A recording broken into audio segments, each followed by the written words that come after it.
Her husband vanished in the night, taking their savings, their wagon, and every shred of hope. Nora Allen woke to find herself alone on the Montana frontier with 6 hungry children, no money, and winter closing in. The letter he left was brief. "I can't do this anymore." She had two choices: watch her family starve, or accept help from a stranger who would change everything. This is the story of a woman who lost everything, and the cowboy who said 3 words that saved them all: "Let me help." Stay until the end to see how love rewrote their destiny, and comment your city below so I can see how far this story travels. The Montana sun rose blood red over the Allen homestead on the morning Nora's world fell apart. She'd woken before dawn, as always, her body moving through the familiar motions even before her mind fully surfaced from sleep. The cabin was cold. It was always cold in these early hours, even in late summer. She'd wrapped her shawl tighter around her shoulders and padded barefoot across the rough wooden floor to stir the embers in the stove, adding kindling with practiced efficiency. It wasn't until she turned to fill the kettle that she noticed the silence. Not the peaceful quiet of early morning, but something else. Something wrong. The kind of silence that screams. Thomas's boots were gone from beside the door. His coat, usually hung on the peg above them, had vanished. The chair where he always left his hat sat empty. Nora's hand stilled on the kettle. Her heart began a slow, heavy thud against her ribs. "Thomas?" Her voice came out smaller than she'd intended. No answer. She set the kettle down with trembling hands and moved through the small cabin, her bare feet silent on the floorboards. The children were still asleep, 6 small bodies bundled in the loft above, their breathing soft and even. Eva, her eldest at 10, had one arm thrown over 7-year-old James. The twins, Ruth and Rebecca, were tangled together as always, their identical faces peaceful in sleep. 5-year-old Samuel clutched his threadbare blanket, and little Levi, barely 3, was curled like a comma at the edge of the shared mattress. Thomas wasn't with them. He wasn't in the cabin. Nora's breath came faster now. She grabbed her shawl and stepped outside into the gray pre-dawn light. The wagon was gone. Their only wagon. The one Thomas had spent 3 months building from salvaged wood and sheer determination. The wagon they needed to get to town, to carry water from the creek in dry spells, to transport anything heavier than what she could carry on her back. Gone. Nora ran to the small lean-to where they kept their few supplies. Her hands shook as she pushed open the door. Empty. The sacks of flour and cornmeal they'd carefully rationed, gone. The salt pork hanging from the rafters, gone. The jar where they kept their savings, every penny earned from Thomas's occasional work on neighboring ranches, gone. Everything. He'd taken everything. Nora stood in the empty lean-to, her breathing ragged, her mind refusing to accept what her eyes were seeing. This couldn't be happening. Thomas wouldn't. He couldn't. Then she saw it. A piece of paper weighted down by a small stone on the workbench. Her hand shook so badly she could barely unfold it. The handwriting was Thomas's, rough, angular, written in haste. "Nora, I can't do this anymore. 6 children is too many mouths. This life is killing me. I'm going to California where a man can make something of himself. Don't try to follow. Don't try to find me. You're resourceful. You'll figure something out. You always do. T." The paper slipped from Nora's fingers and drifted to the dirt floor. She stood there, frozen, as the sun crept higher, and the world around her came alive with morning sounds. Birds calling, wind rustling through the dry grass, the distant lowing of a neighbor's cattle. He was gone. Thomas Allen, her husband of 11 years, the father of her 6 children, had abandoned them in the middle of the Montana Territory with nothing but the clothes on their backs and a cabin that leaked when it rained. Nora's legs gave out. She sank to her knees on the hard-packed earth, her shawl falling from her shoulders. For a long moment, she couldn't breathe, couldn't think, couldn't do anything but kneel there in the empty lean-to while the full weight of her situation crashed down on her like a physical blow. No wagon, no supplies, no money, no way to get to town, 15 miles on foot with 6 small children. No way to buy food even if she could get there. No way to... "Mama?" Eva's voice, small and uncertain, cut through the roaring in Nora's ears. She looked up to see her eldest daughter standing in the doorway of the lean-to, still in her nightgown, her brown hair tangled from sleep. The morning light behind her made her look impossibly young, impossibly fragile. "Mama, why are you on the ground? Where's Papa?" Nora forced herself to stand. Her legs shook, but she locked her knees and managed to stay upright. She brushed the dirt from her skirt with hands that wouldn't stop trembling. "Papa!" The lie stuck in her throat. She swallowed hard and tried again. "Papa had to go away for a while." "Where did he go?" To find work." Eva's dark eyes, so like Nora's own, searched her mother's face with an intensity that made Nora want to look away. Even at 10 years old, Eva was too perceptive, too smart. She could always tell when Nora was lying. "When is he coming back?" The simple question nearly broke her. "I don't know, sweetheart." Eva looked past her mother into the empty lean-to. Nora watched as her daughter's eyes widened, taking in the bare rafters, the missing supplies, the wagon that should have been there but wasn't. "Mama, Eva." Nora's voice came out sharper than she'd intended. She softened it with effort. "Go wake your brothers and sisters. We need to take stock of what we have." "But the food." "Eva, please." Something in her tone must have gotten through because Eva nodded slowly and turned back toward the cabin. Nora watched her go, her small shoulders squared with a responsibility no 10-year-old should have to carry. The moment Eva disappeared inside, Nora let out a breath she hadn't realized she was holding. She pressed her fist against her mouth, biting down hard on her knuckles to keep from screaming. She wanted to rage. She wanted to cry. She wanted to saddle Thomas's horse, except he'd taken that too, she realized, with a fresh wave of despair, and chase him down and demand to know how he could do this. How he could leave his children, how he could look at their faces every day for years and still find it in himself to walk away. But she couldn't afford rage, couldn't afford tears, couldn't afford the luxury of falling apart. 6 children were depending on her. Nora straightened her spine, pulled her shawl back around her shoulders, and walked back to the cabin on legs that felt like water. Inside, the children were stirring. Eva had woken them as instructed, and they sat on the edge of their shared mattress in various states of sleepy confusion. James was rubbing his eyes with his fists. The twins leaned against each other, Ruth's thumb in her mouth, a habit she'd almost broken but returned to when she was anxious. Samuel clutched his blanket and stared at Nora with wide, worried eyes. Little Levi was still half asleep, his head on Eva's shoulder. 6 faces, 6 souls. 6 reasons to keep breathing, keep moving, keep fighting. "Children," Nora said, and was proud of how steady her voice sounded. "We need to talk." The next 3 days were the longest of Nora's life. She'd spent the first day taking inventory of what little they had left. Thomas had been thorough. He'd taken every scrap of food that could be easily transported, all their saved money, anything of value that could be sold or traded.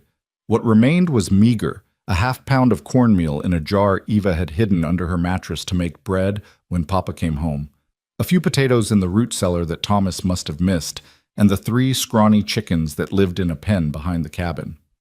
It wasn't enough. Not nearly enough to feed 7 people for more than a few days, let alone through the coming winter.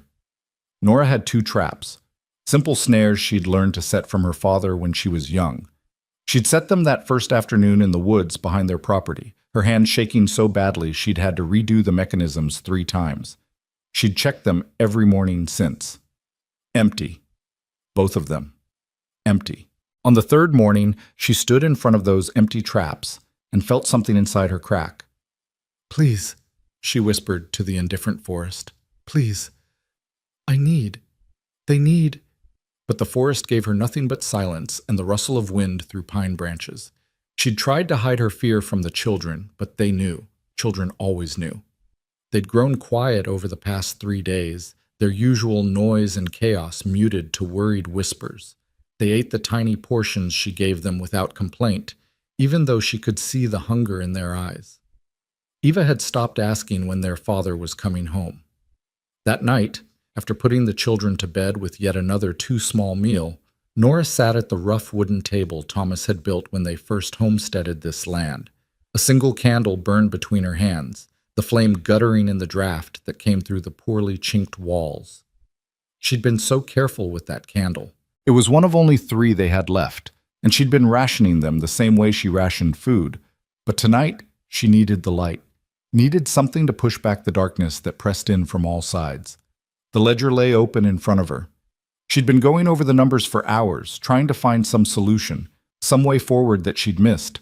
But the arithmetic was brutal and unforgiving. No money, no supplies, no wagon to get to town, no horse to ride. Even if she could somehow walk the 15 miles to town with 6 children, the youngest only 3 years old, what would she do when she got there? She had no skills to sell except her ability to clean and cook, but those required her to leave her children somewhere safe. And there was nowhere safe. No family nearby, no friends close enough to help. The nearest neighbor was 5 miles away, and she'd never even met them. They were alone. Completely, utterly alone. Nora put her head in her hands and allowed herself, for the first time since finding Thomas's letter, to cry. She cried silently, shoulders shaking, tears dripping between her fingers onto the worn wood of the table. She cried for the life she'd lost, for the husband who'd promised to love and protect her and had abandoned her instead, for the children upstairs who deserved so much better than this. She cried because she was terrified. She cried because she didn't know how to save them. She cried because tomorrow she would have to wake up and be strong again, and she was so tired of being strong. The candle burned lower. Outside, a coyote howled in the distance, the sound lonely and wild. Nora lifted her head and wiped her eyes with her apron. The fabric came away wet, but she didn't care. In the morning, she would check the traps again. She would portion out another inadequate meal. She would smile at her children and tell them everything would be all right.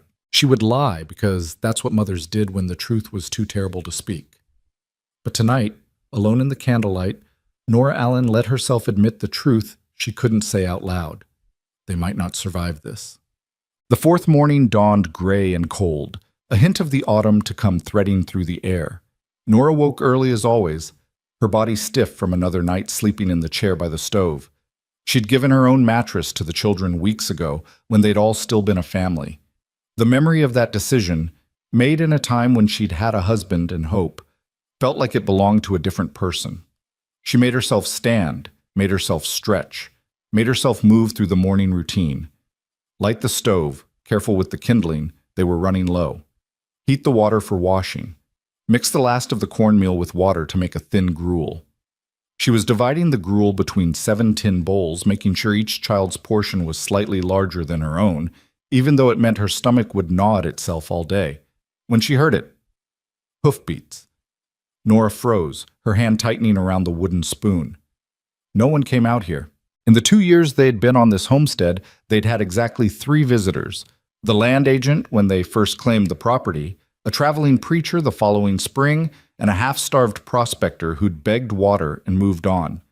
The hoofbeats grew closer, multiple horses, moving at an easy pace. Fear flooded through Nora's veins. She set down the spoon and moved to the window, pressing herself against the wall so she could see out without being easily seen. 2 riders were approaching the cabin. Both men. Both strangers.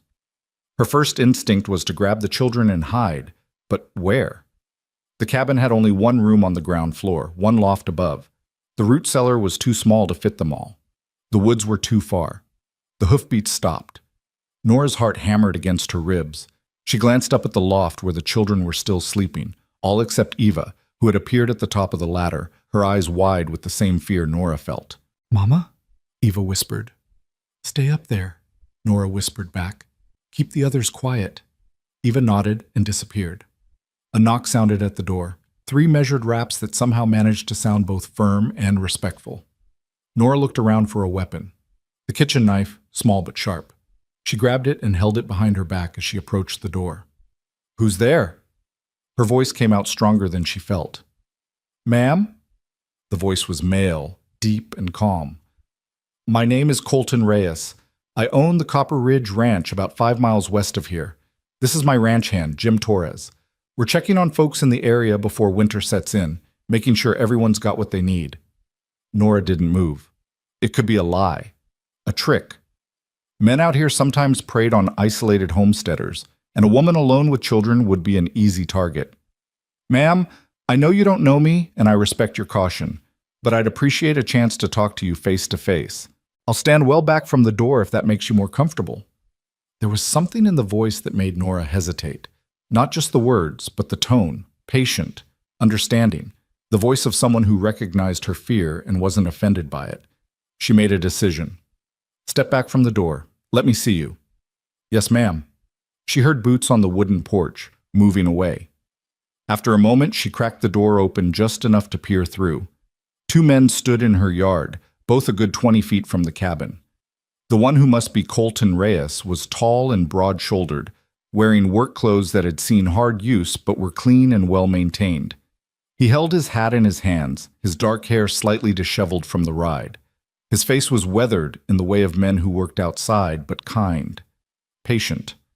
The other man, Jim Torres, was older, leaner, with silver threading through his black hair. He stayed a respectful step behind Colton, his hands loose at his sides, deliberately non-threatening. Colton Reyes met her eyes through the crack in the door. "Mrs. Allen, I presume?" The fact that he knew her name sent a fresh jolt of fear through her, until she realized, of course he'd know. They'd filed the homestead claim under Thomas's name. Anyone who bothered to check county records would know the Allen family lived here. "How can I help you?" Nora kept her voice neutral, professional. "Like I said, ma'am, we're just checking on folks, making sure everyone's prepared for winter. It comes hard and fast out here, and—" He paused, his eyes moving past her to take in what little he could see of the cabin's interior. "Well, isolated homesteads can face challenges." "We're fine." The lie tasted like ash on her tongue. Colton Reyes didn't react to the obvious falsehood.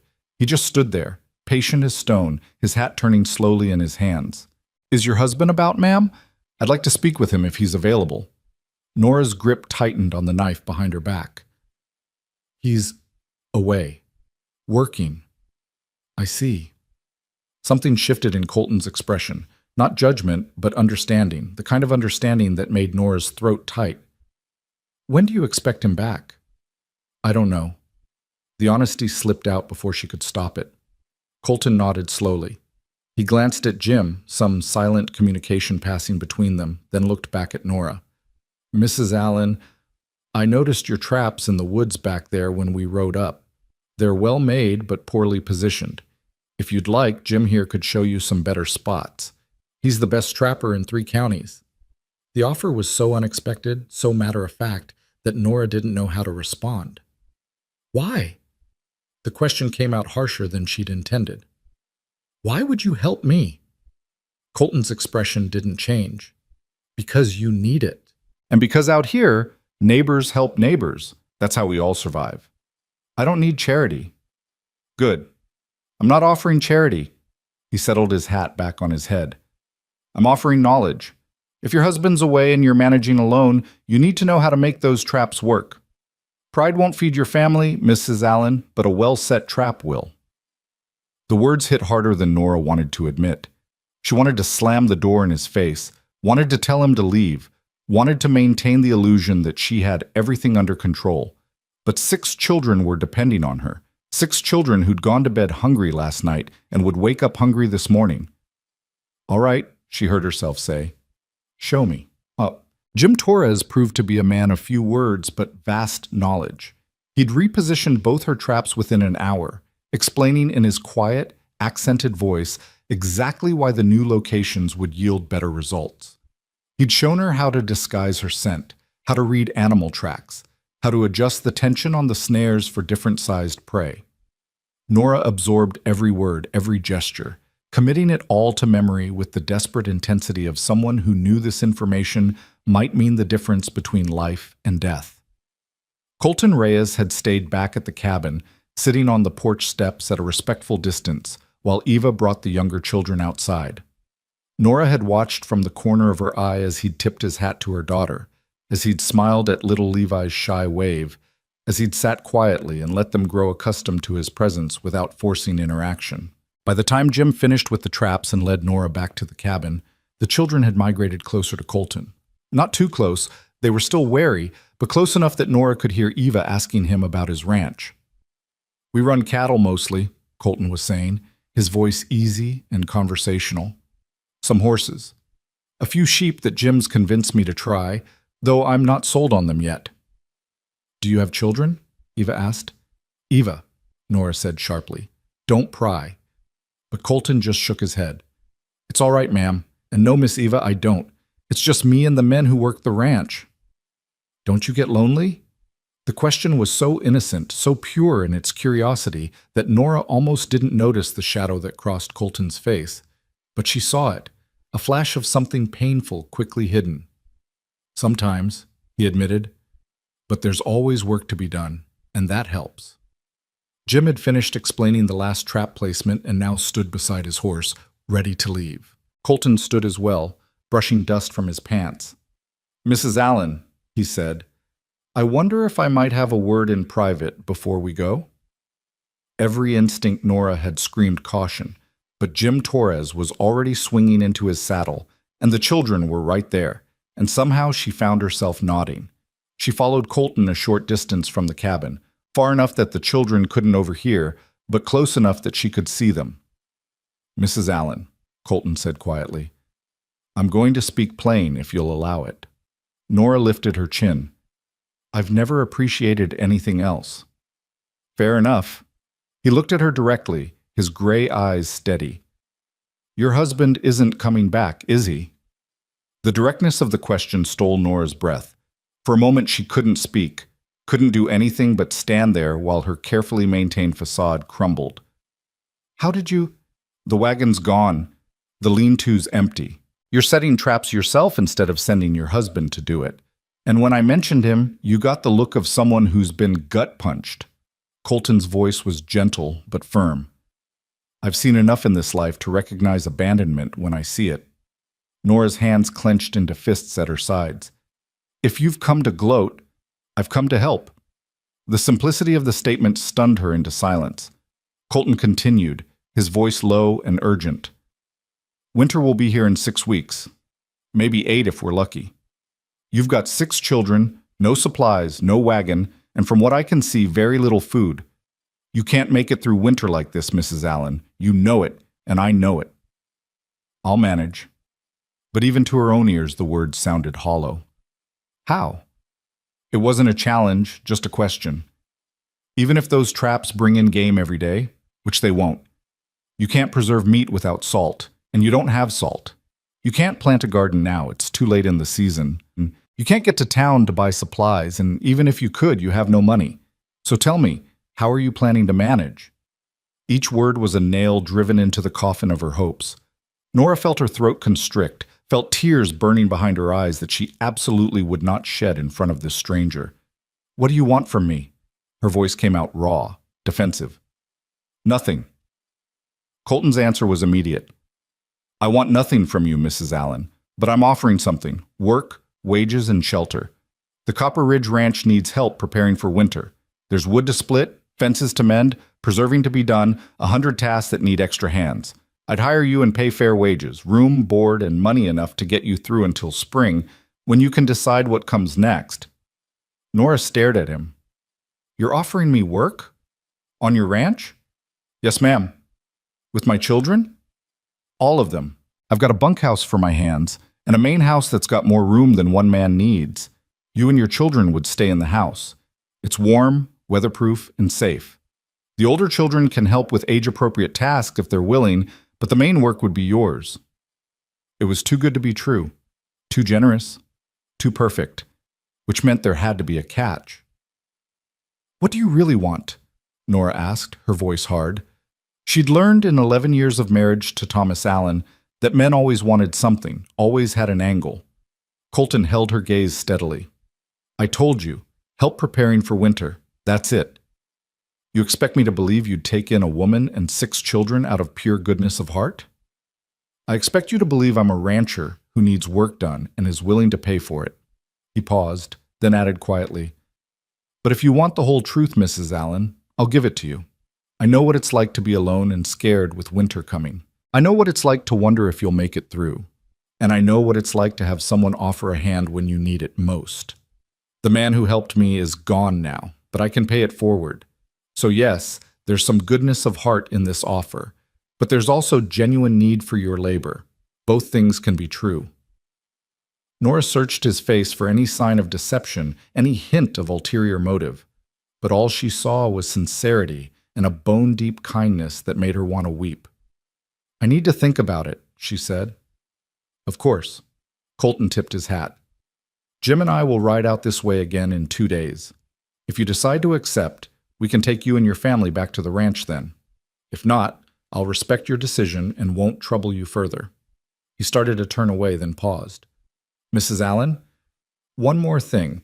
Jim left some supplies on your porch. Flour, salt pork, beans, some other basics. Not charity," he added quickly, seeing her expression. "Consider it an advance on your wages if you take the job. If you don't, you can repay me someday when you're on your feet." Before Nora could respond, he'd mounted his horse and was riding away with Jim, both men heading west toward the Copper Ridge Ranch. Nora stood in her yard, watching them disappear over the horizon, her mind reeling. She turned to see Eva standing on the porch, surrounded by her siblings, all of them staring at the bags and bundles Colton had mentioned. "Mama?" Eva's voice was small, hopeful. Is that food?" Nora walked to the porch on legs that felt like they belonged to someone else. She opened the first bag and found flour, real white flour, not the rough cornmeal they'd been rationing. The next bag held salt pork, thick slabs of it wrapped in cloth. Beans, sugar, coffee, even a small jar of honey. It was more food than they'd had in weeks. Nora sank down onto the porch steps, her hands shaking. "Mama, are you crying?" James asked, his young voice worried. She touched her cheek and found it wet. She was crying, but for the first time in days, they weren't tears of despair. "Yes, baby," she whispered. "But these are good tears. These are very good tears." For the next 2 days, Nora barely slept. She cooked her children proper meals for the first time since Thomas left, watching them eat with a hunger that went beyond mere satisfaction of appetite. She watched Ruth and Rebecca giggle over their full bowls. She watched Samuel eat until his small stomach was round. She watched little Levi lick every last bit of honey from his fingers, his eyes bright with joy. And every moment, Nora's mind churned with the decision she had to make: accept Colton Reyes's offer or refuse it. The practical part of her, the part that had learned to survive through 2 harsh Montana winters, through Thomas's increasing absence and neglect, through countless small hardships, screamed at her to accept. It was the logical choice, the safe choice, the choice that would give her children food and shelter and a chance to make it through to spring. But the other part of her, the proud part, the part that had endured her husband's abandonment and didn't want to trade one form of dependence for another, rebelled against accepting help from a stranger. What if Colton Reyes wasn't what he seemed? What if this kindness was a trap? What if he expected payment of a different kind once she was isolated on his ranch, with no way to leave? Nora had heard stories. Women alone were vulnerable, and some men saw that vulnerability as opportunity. But then she'd remember the way Colton had kept his distance from the cabin, the way he'd spoken to her with respect, not condescension, the way he'd looked at her children, not with calculation, but with something like sadness. "I know what it's like to be alone and scared with winter coming." What had happened to Colton Reyes that made him understand that feeling? On the evening of the second day, Nora sat the children down after supper and told them about the offer. "A ranch?" James's eyes lit up. "With horses and cows?" "And we'd live there?" Eva asked carefully. "All of us?" "Yes. Mr. Reyes has offered us room and board in exchange for work." "What kind of work?" Eva was always the practical one. "Preparing for winter, cooking, cleaning, preserving, mending, things I know how to do. And perhaps some of you older ones could help with lighter tasks, if you're willing." "Is Papa coming there?" The question came from Samuel, his 5-year-old voice small and uncertain. Nora's heart clenched. She'd been as honest with them as she could be about Thomas's absence, but Samuel was still young enough to believe his father would come back, that somehow this would all be fixed. "No, sweetheart, Papa isn't coming." "Ever?" The word hung in the air like smoke. Nora looked at each of her children. Eva with her 2 old eyes, James with his hopeful face, the twins holding hands, Samuel with his blanket clutched tight, Levi who was too young to fully understand but sensed the tension in the room. "I don't know," she said honestly, "but I do know this. We need help. and Mr. Reyes is offering it. I need you all to tell me what you think. Should we go to his ranch, or should we stay here? Will there be enough food there? This from Ruth, quiet and serious. Yes. Mr. Reyes runs a successful ranch. There will be food. Will it be warm? Rebecca this time. Yes. The house is weatherproof and has a good stove. Will Mr. Reyes hurt us? Eva's voice was barely above a whisper, but it cut through the room like a knife. Nora met her daughter's eyes.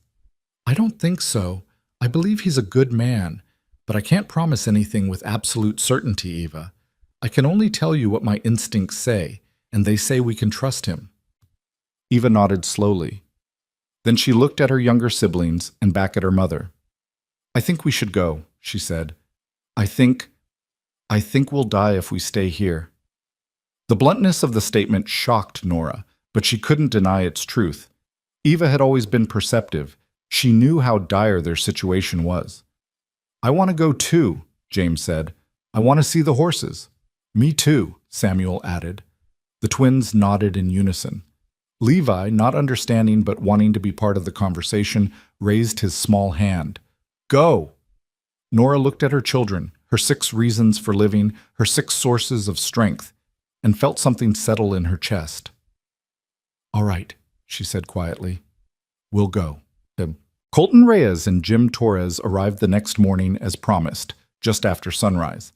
Nora had spent the night packing what little they owned, clothes that were more patches than original fabric, the few books Eva cherished, the blankets from the loft, small treasures the children couldn't bear to leave behind.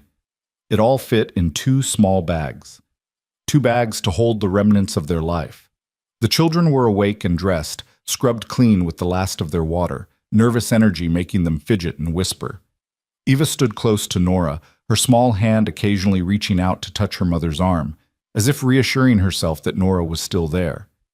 When the horses appeared on the horizon, Nora's heart began to pound. This was it.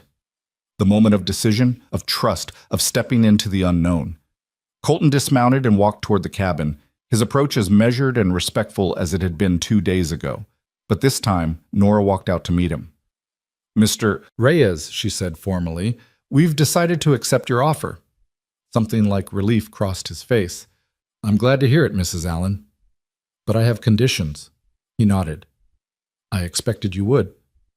First, I want a written agreement. Wages, duties, terms of employment, all of it in writing. Agreed. We can draw that up as soon as we reach the ranch. Second, my children are off limits for any work beyond light chores suitable to their ages. I won't have them worked like hired hands. Agreed. I wouldn't dream of it. Third, we stay in your main house, as you offered, but you keep your distance. I'll do my work, you pay my wages, and we maintain professional boundaries. Is that clear? Colton's expression didn't change. Crystal clear, ma'am. I'll move to the bunkhouse with Jim and the other hands. You and your family will have the house to yourselves. Nora studied him, looking for any sign of resentment or offense, but she found only patience and understanding.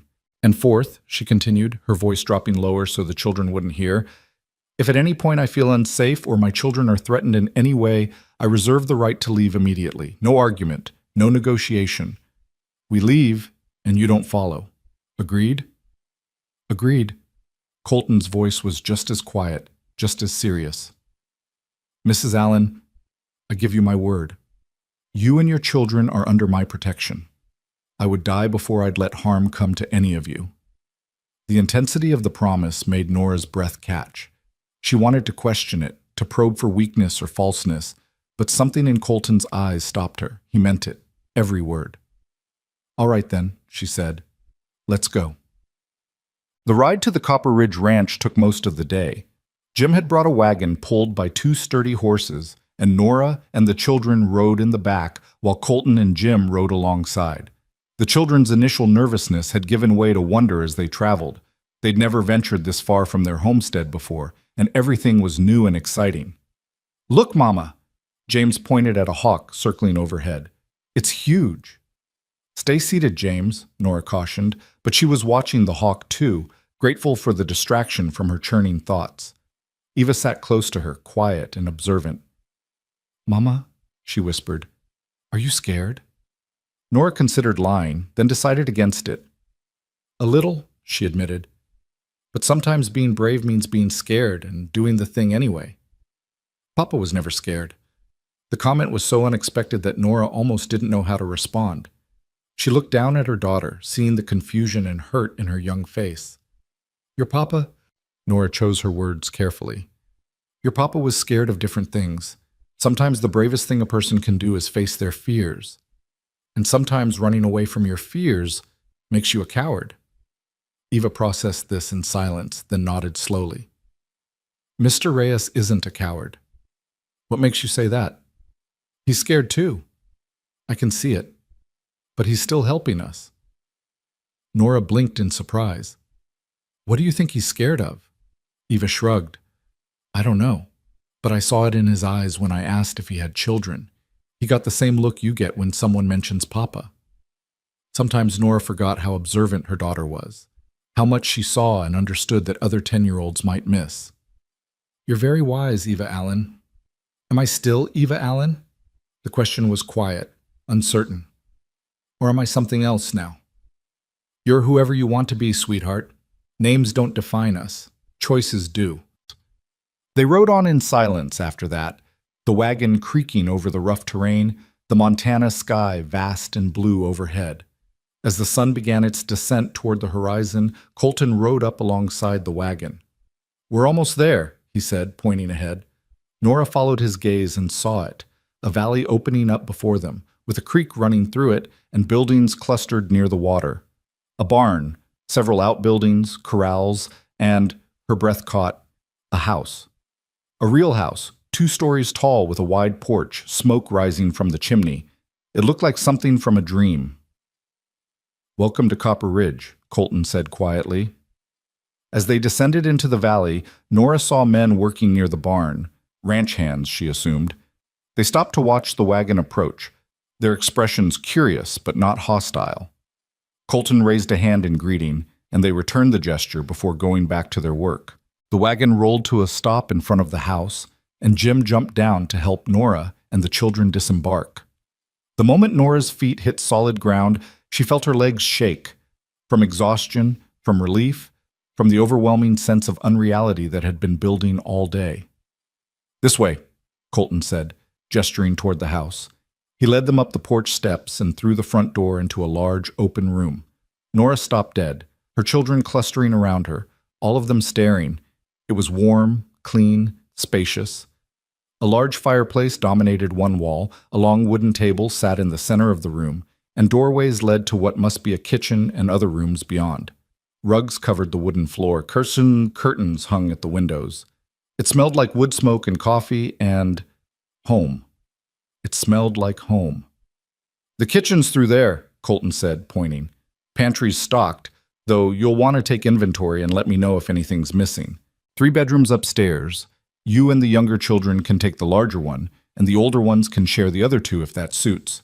There's a bathing room at the back with a pump and tub. Outhouse is just outside, but we're working on putting in proper facilities. He paused, seeming suddenly uncertain. I know it's not much. Not much? Nora's voice came out strangled. She looked at him with disbelief. But, Mr. Reyes, this is... She gestured helplessly at the house, unable to find words. It's perfect, Mama, Eva whispered, her eyes wide. Levi had already toddled over to the fireplace and was sitting on the rug, transfixed by the flames. You really lived here alone? James asked Colton. I did, but it's always felt too big for one person. I think it was meant for a family. There was something in the way he said it, a wistfulness, a grief, that made Nora's chest tight. Mr. Reyes, she said quietly. Thank you. We won't let you regret this. Colton met her eyes, and for a moment something passed between them. An understanding, a connection. The first fragile thread of trust. I don't think regret's something I need to worry about, Mrs. Allen, he said. Then he tipped his hat. I'll let you all settle in. Jim's bringing your things from the wagon. If you need anything, I'll be in the bunkhouse just beyond the barn.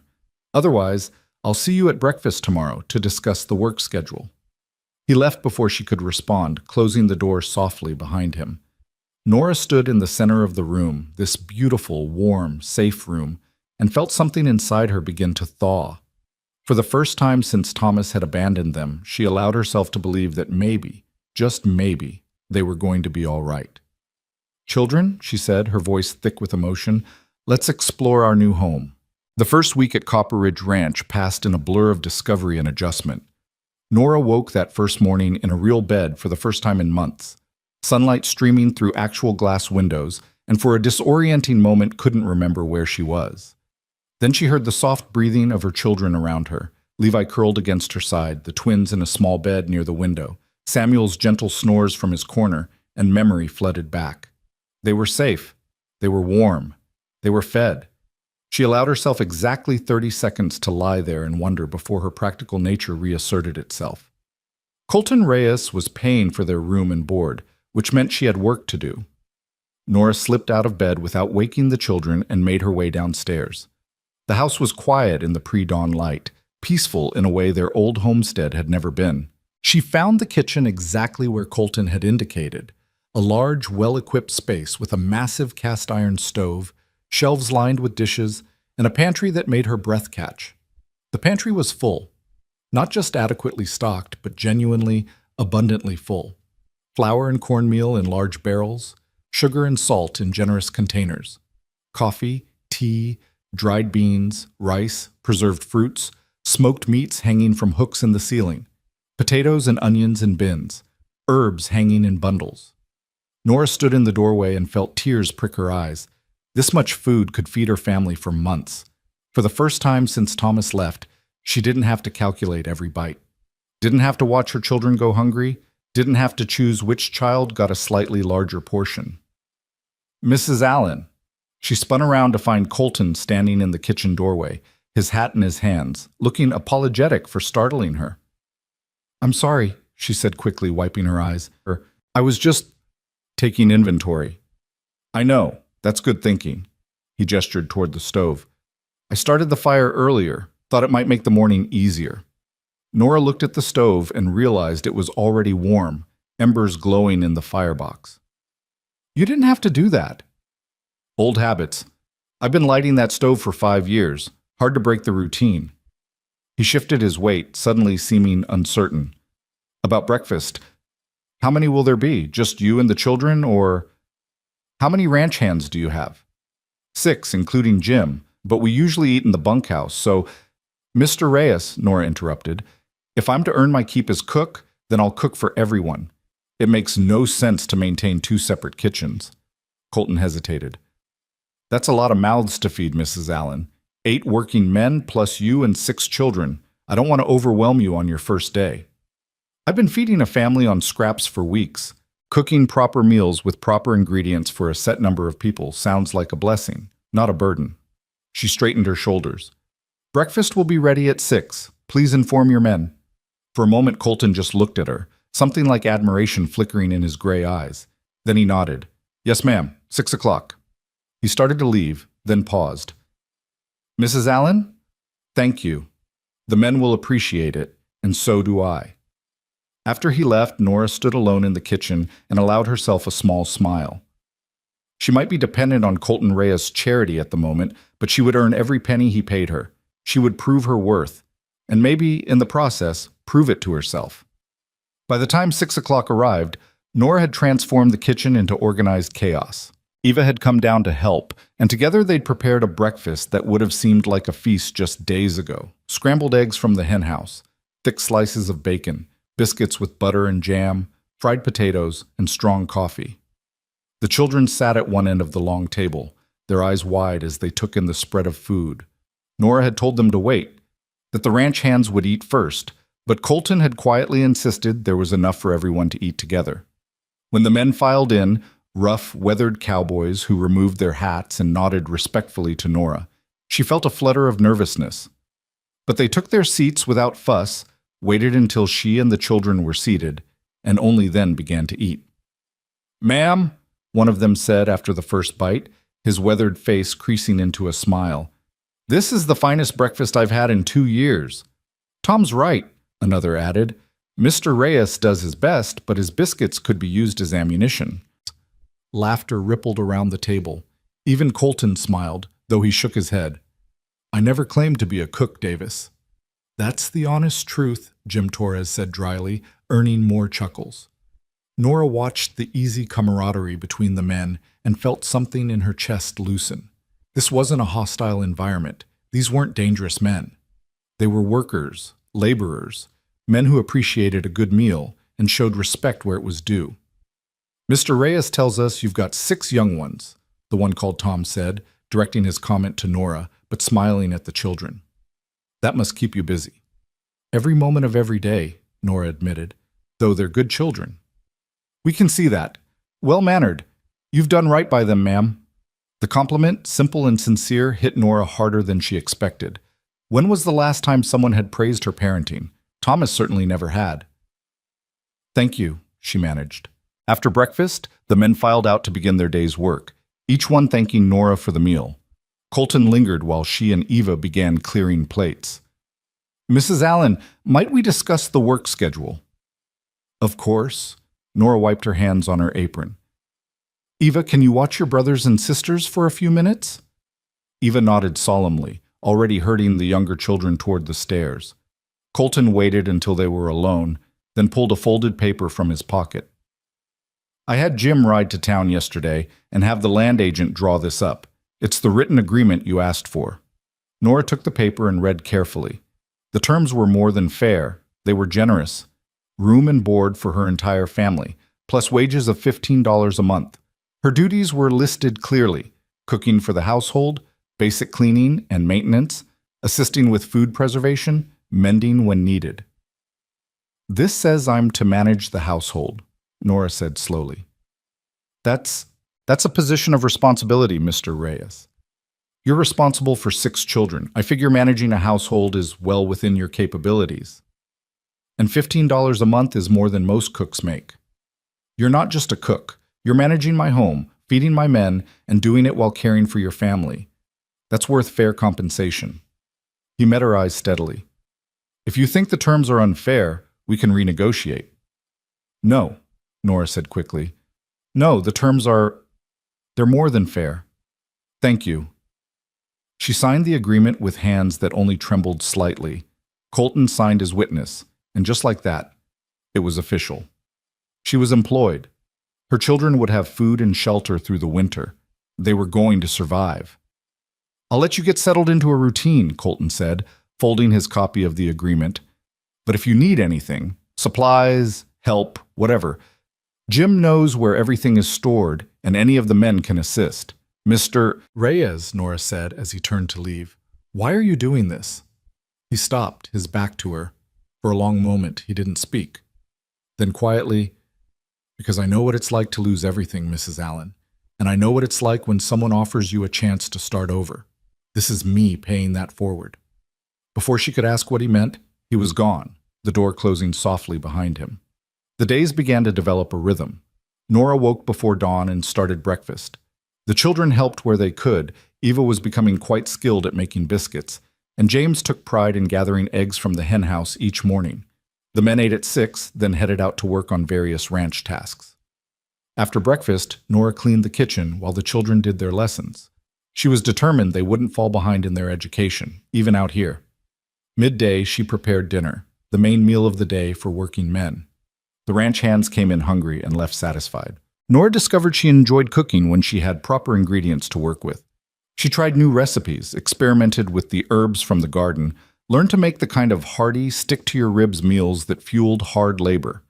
Afternoons were for preserving, mending, cleaning, and the 100 other tasks that kept a household running. The older children helped, learning skills they'd need for their own futures. Eva proved to have a talent for sewing. James could mend a fence rail nearly as well as the ranch hands. Even the younger ones contributed. The twins collected eggs, Samuel hauled kindling, and Levi. Well, Levi mostly stayed out of trouble, which was contribution enough for a 3-year-old. Evenings, after supper was cleared and the children were in bed, Nora would sit by the fire with mending or knitting and allow herself to simply exist. No fear of Thomas coming home drunk. No worry about where the next meal would come from. Just peace, warmth, and the quiet crackle of burning wood. Sometimes Colton would stop by the house after his evening rounds. ostensibly to discuss household matters, but really, Nora suspected, to check that they were settling in all right. He never stayed long, never overstepped the boundaries she'd set, but those brief conversations became something Nora found herself looking forward to. "How are the children adjusting?" he asked one evening, about a week after their arrival. "Better than I expected," Nora admitted. "Levi follows Jim around like a shadow whenever Jim's near the house. The twins have taken to gathering eggs like they were born to it. James asked if he could help in the barn. And Eva, Nora smiled. "Eva found your library." Colton's expression shifted, surprise mixed with something that might have been pleasure. "The books in the study? She spent 2 hours yesterday just looking at the titles. I've never seen her so excited. She wanted to know if she was allowed to read them." "Of course she is. All of them." Colton's voice was soft. Someone I knew used to say that books gathering dust were a crime against knowledge. They should be read." There it was again, that hint of a past pain quickly hidden. Nora wanted to ask, wanted to understand what had shaped this quiet, generous man, but she held back. She had her secrets. He was entitled to his. "I'll tell her," Nora said instead. "She'll be over the moon." "What about you, Mrs. Allen? How are you adjusting?" The question caught her off guard. People asked about the children constantly, but rarely about her. It's strange," she admitted. "Good strange, but strange. I keep waiting for something to go wrong, for this to turn out to be temporary or too good to be true." "It's not too good. It's just good. You deserve good things, Mrs. Allen." The simple statement, delivered with such quiet conviction, made Nora's throat tight. "I'm not sure I do," she whispered. "Why would you think that?" "Because my husband left me. Because I must have done something wrong, been something wrong to make him want to run. Because—" "Stop." Colton's voice was firm but not harsh. "Your husband leaving is a reflection of his character, not yours. A man who abandons his wife and 6 children is a coward and a fool. That's on him, Mrs. Allen, not you." Nora looked up at him, this man she barely knew, and saw absolute sincerity in his eyes. "You don't know me well enough to say that. I know you well enough to see you're a good mother, a hard worker, and stronger than you give yourself credit for. That's enough." He left shortly after, but his words stayed with Nora long into the night. The second week brought the first real test. Nora was in the kitchen preparing bread when she heard shouting from outside. She looked out the window to see James running toward the barn, his face pale with fear. Her heart lurched. She grabbed her shawl and ran. By the time she reached the barn, a small crowd had gathered. She pushed through to find James standing beside Colton, both of them looking at something in one of the stalls. "What happened?" Nora demanded. "Mama, I'm sorry." James's voice shook. "I was trying to help, and the horse got spooked, and—" "He's fine," Colton interrupted gently. James did exactly right. When the mare reared, he backed away instead of trying to control her. He could have been hurt if he'd done otherwise. Nora's relief was so profound it made her dizzy. She pulled James against her side, feeling his small body trembling. "I just wanted to help with the horses," James said miserably. "Like the men do." "And you will," Colton said. "But horses are big, powerful animals. They need to be approached with respect and knowledge. Tell you what, if it's all right with your mother, Jim can teach you proper horse handling. That way you'll know how to stay safe." James's face lit up. "Really? Mama, can I?" Nora looked at Colton over her son's head. "You don't have to." "I want to. James has a good instinct with animals. With proper training, he could be an excellent horseman." "Please, Mama?" How could she refuse? James had so little joy since Thomas left. If working with horses gave him purpose, gave him confidence. "All right," she agreed. "But you do exactly what Jim tells you. No shortcuts, no thinking you know better. Understood?" "Yes, ma'am." James was practically vibrating with excitement. As he ran off to find Jim, Colton turned to Nora. "He's a good boy." "He's 7 years old and thinks he's a man," Nora said, but there was fondness in her voice. "At 7, I thought the same thing. My father put me to work in the stables, and it was the making of me. Hard work, responsibility, learning a skill. It's good for a boy." "Your father sounds like he was a wise man." Colton's expression shuddered. "He was many things, Wise was occasionally one of them. Before Nora could respond, Tom came running up. Boss, we've got a fence down on the north pasture. Looks like the storm last night took out a whole section. How many posts? At least 20, maybe more. Colton swore under his breath. All right, get Davis and Cooper. We'll ride out and assess the damage. He turned to Nora. I might be late for dinner. I'll keep it warm. Their eyes met, and something passed between them, something comfortable and domestic that felt both natural and terrifying. Then Colton was striding away, already calling orders to his men, and Nora was left standing in the barn with her heart beating just slightly too fast. That evening, Nora kept dinner warm as promised. The men came in exhausted and mud-splattered, and she served them hot stew and fresh bread without comment. They ate in grateful silence, too tired even for their usual banter. Colton was the last to finish. As the others filed out, he lingered by the table. Long day? Nora asked, refilling his coffee. Long day, he agreed. But the fence is mended.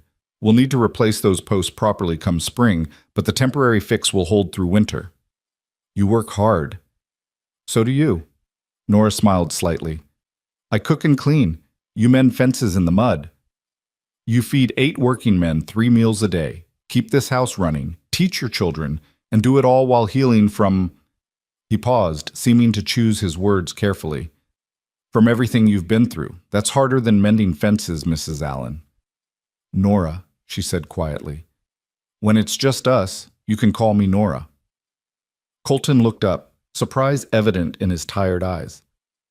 Only if you call me Colton. All right. Colton. His name felt strange on her tongue. Intimate in a way Mr. Reyes had never been, but not uncomfortable, just new. Nora, he said, testing it out, then softer. It suits you. Before the moment could stretch into something neither of them was ready for, the door burst open and Levi came running in, his nightgown flapping around his small legs. Mama, Eva says I have to sleep, but I'm not tired. Nora caught her youngest son and lifted him onto her hip with practiced ease. Eva is right. Little boys need sleep to grow big and strong. But I want to stay up like the grown-ups.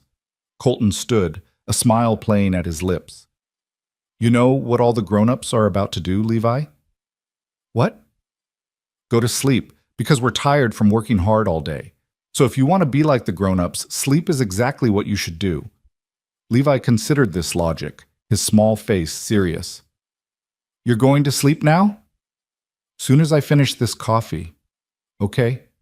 Levi yawned hugely, as if the mention of sleep had triggered his exhaustion. Good night, Mr. Colton. Good night, Levi. Nora carried her son toward the stairs but paused at the doorway. Thank you, Colton, for everything today. Nora? He stood in the lamplight, his weathered face gentle. You don't have to thank me every day for things I do anyway. Maybe I want to. She didn't wait for his response, just carried Levi upstairs to bed, her heart full of things she couldn't quite name. The third week, winter announced its approach with the first real cold snap. Nora woke to find frost on the windows and her breath misting in the air. She hurried to get the stove going, shivering in her nightgown, and was surprised to find it already warm when she reached the kitchen. Colton stood by the stove, adding wood to the firebox. You're up early, Nora said. Wanted to make sure the house was warm before you and the children woke up. It's cold enough to freeze water in the trough. You didn't have to do that. I know. He closed the stove door and turned to face her. But I wanted to. There was something in his voice that made Nora suddenly, acutely aware that she was standing in her nightgown and robe, her hair loose around her shoulders. It wasn't improper, he was fully dressed and respectful as always, but it felt intimate in a way their previous interactions hadn't. I should get dressed, she said. Of course, He gestured vaguely toward the door. They moved at the same time, nearly colliding in the narrow space between the table and the stove. Colton caught her elbow to steady her, and for a moment they stood close enough that Nora could see the flecks of darker gray in his eyes, could smell the clean scent of soap and leather. Sorry, they both said simultaneously. Colton released her arm and stepped back, and Nora fled upstairs with her heart pounding for no reason she could rationally explain. When she came back down, fully dressed with her hair properly pinned, Colton was gone. but the kitchen was beautifully warm and she found a fresh pot of coffee already brewing on the stove. The incident lingered in Nora's mind all day, distracting her from her work. What was wrong with her? Colton was her employer, nothing more. The fact that he was kind and hardworking and gentle with her children didn't mean anything. But that night, as she was preparing to bank the fires before bed, she heard a commotion from the bunkhouse. Raised voices, then the sound of something breaking. Nora hesitated. It wasn't her business what the men did in their own quarters. But what if someone was hurt? She grabbed a shawl and hurried across the yard. The bunkhouse door stood ajar, lamplight spilling out into the darkness. She could hear voices inside, angry, argumentative. I'm telling you, that mare is going to die if we don't get a vet out here. And I'm telling you, the boss can't afford it right now, Cooper. We just spent a fortune replacing those fence posts. So we let a $1,000 animal die to save $50 on a vet? That's smart business? Nora pushed the door open. 6 men turned to look at her. Jim, Tom, Davis, Cooper, and 2 others whose names she'd learned were Frank and Samuel. Mrs. Allen, Jim said, standing quickly, is something wrong? I heard shouting. I wanted to make sure everyone was all right. We're fine, ma'am, just a disagreement about one of the horses. The bay mare in the end stall, Cooper added. She's got colic, and if we don't get help soon, she'll be dead by morning. Where's Colton? Rode to check the North Range. Won't be back till late. Nora made a decision. How much does a veterinarian cost? The men exchanged glances. About $50 for an emergency call, Tom said finally. And you said the horse is worth $1,000? Closer to $1,500. She's prime breeding stock. Nora did the math in her head.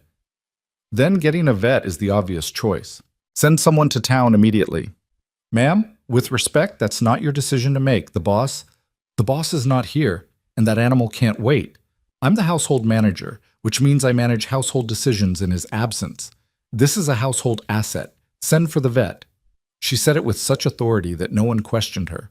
Tom grabbed his coat and was out the door within minutes, riding hard for town. Nora spent the next 3 hours in the barn with the sick mare, doing what little she could to keep the animal comfortable. Jim stayed with her, his weathered face creased with worry.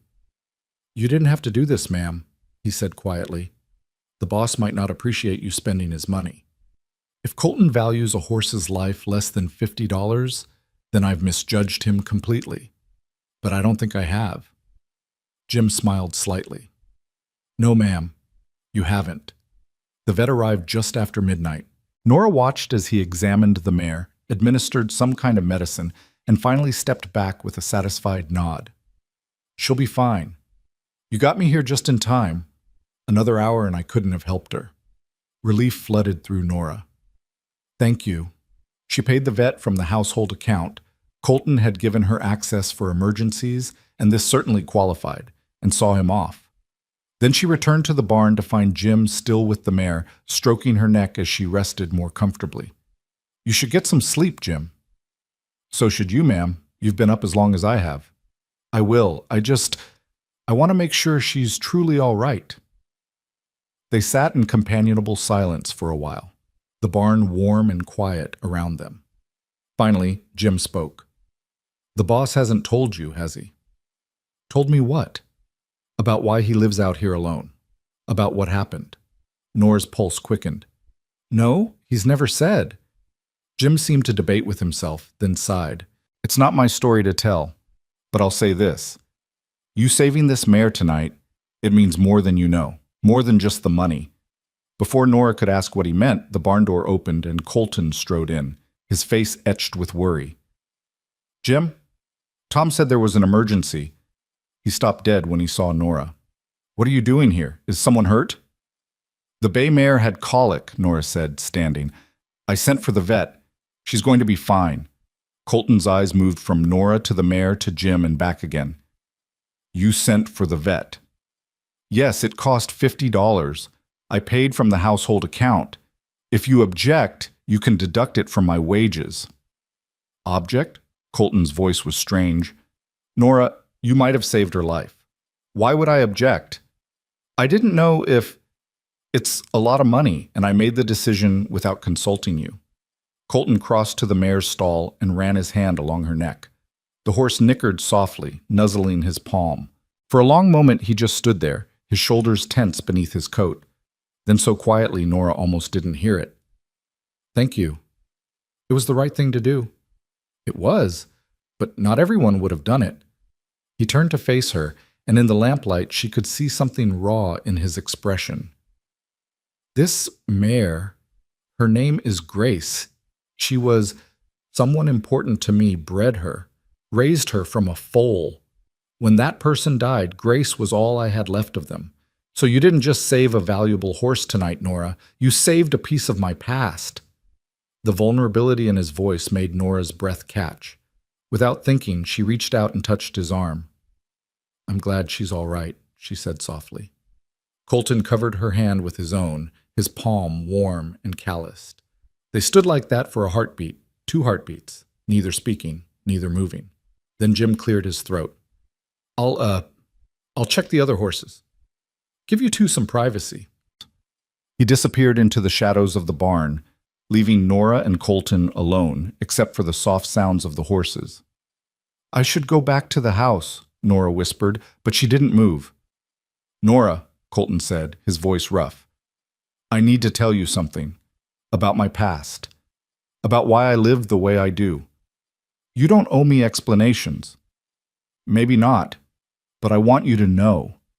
He released her hand and stepped back, putting space between them. "I was married once. Her name was Sarah. We met in Denver, fell in love fast and hard the way young people do.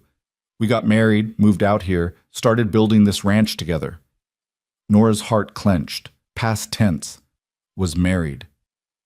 "Sarah got pregnant," Colton continued, his voice distant with memory.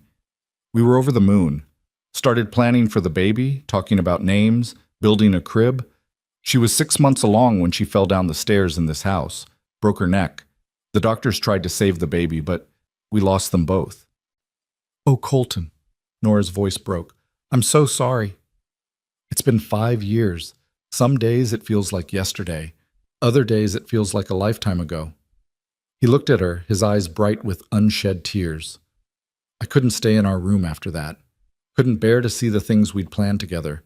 So I moved to the bunkhouse and tried to bury myself in work. Tried to forget." "Did it work?"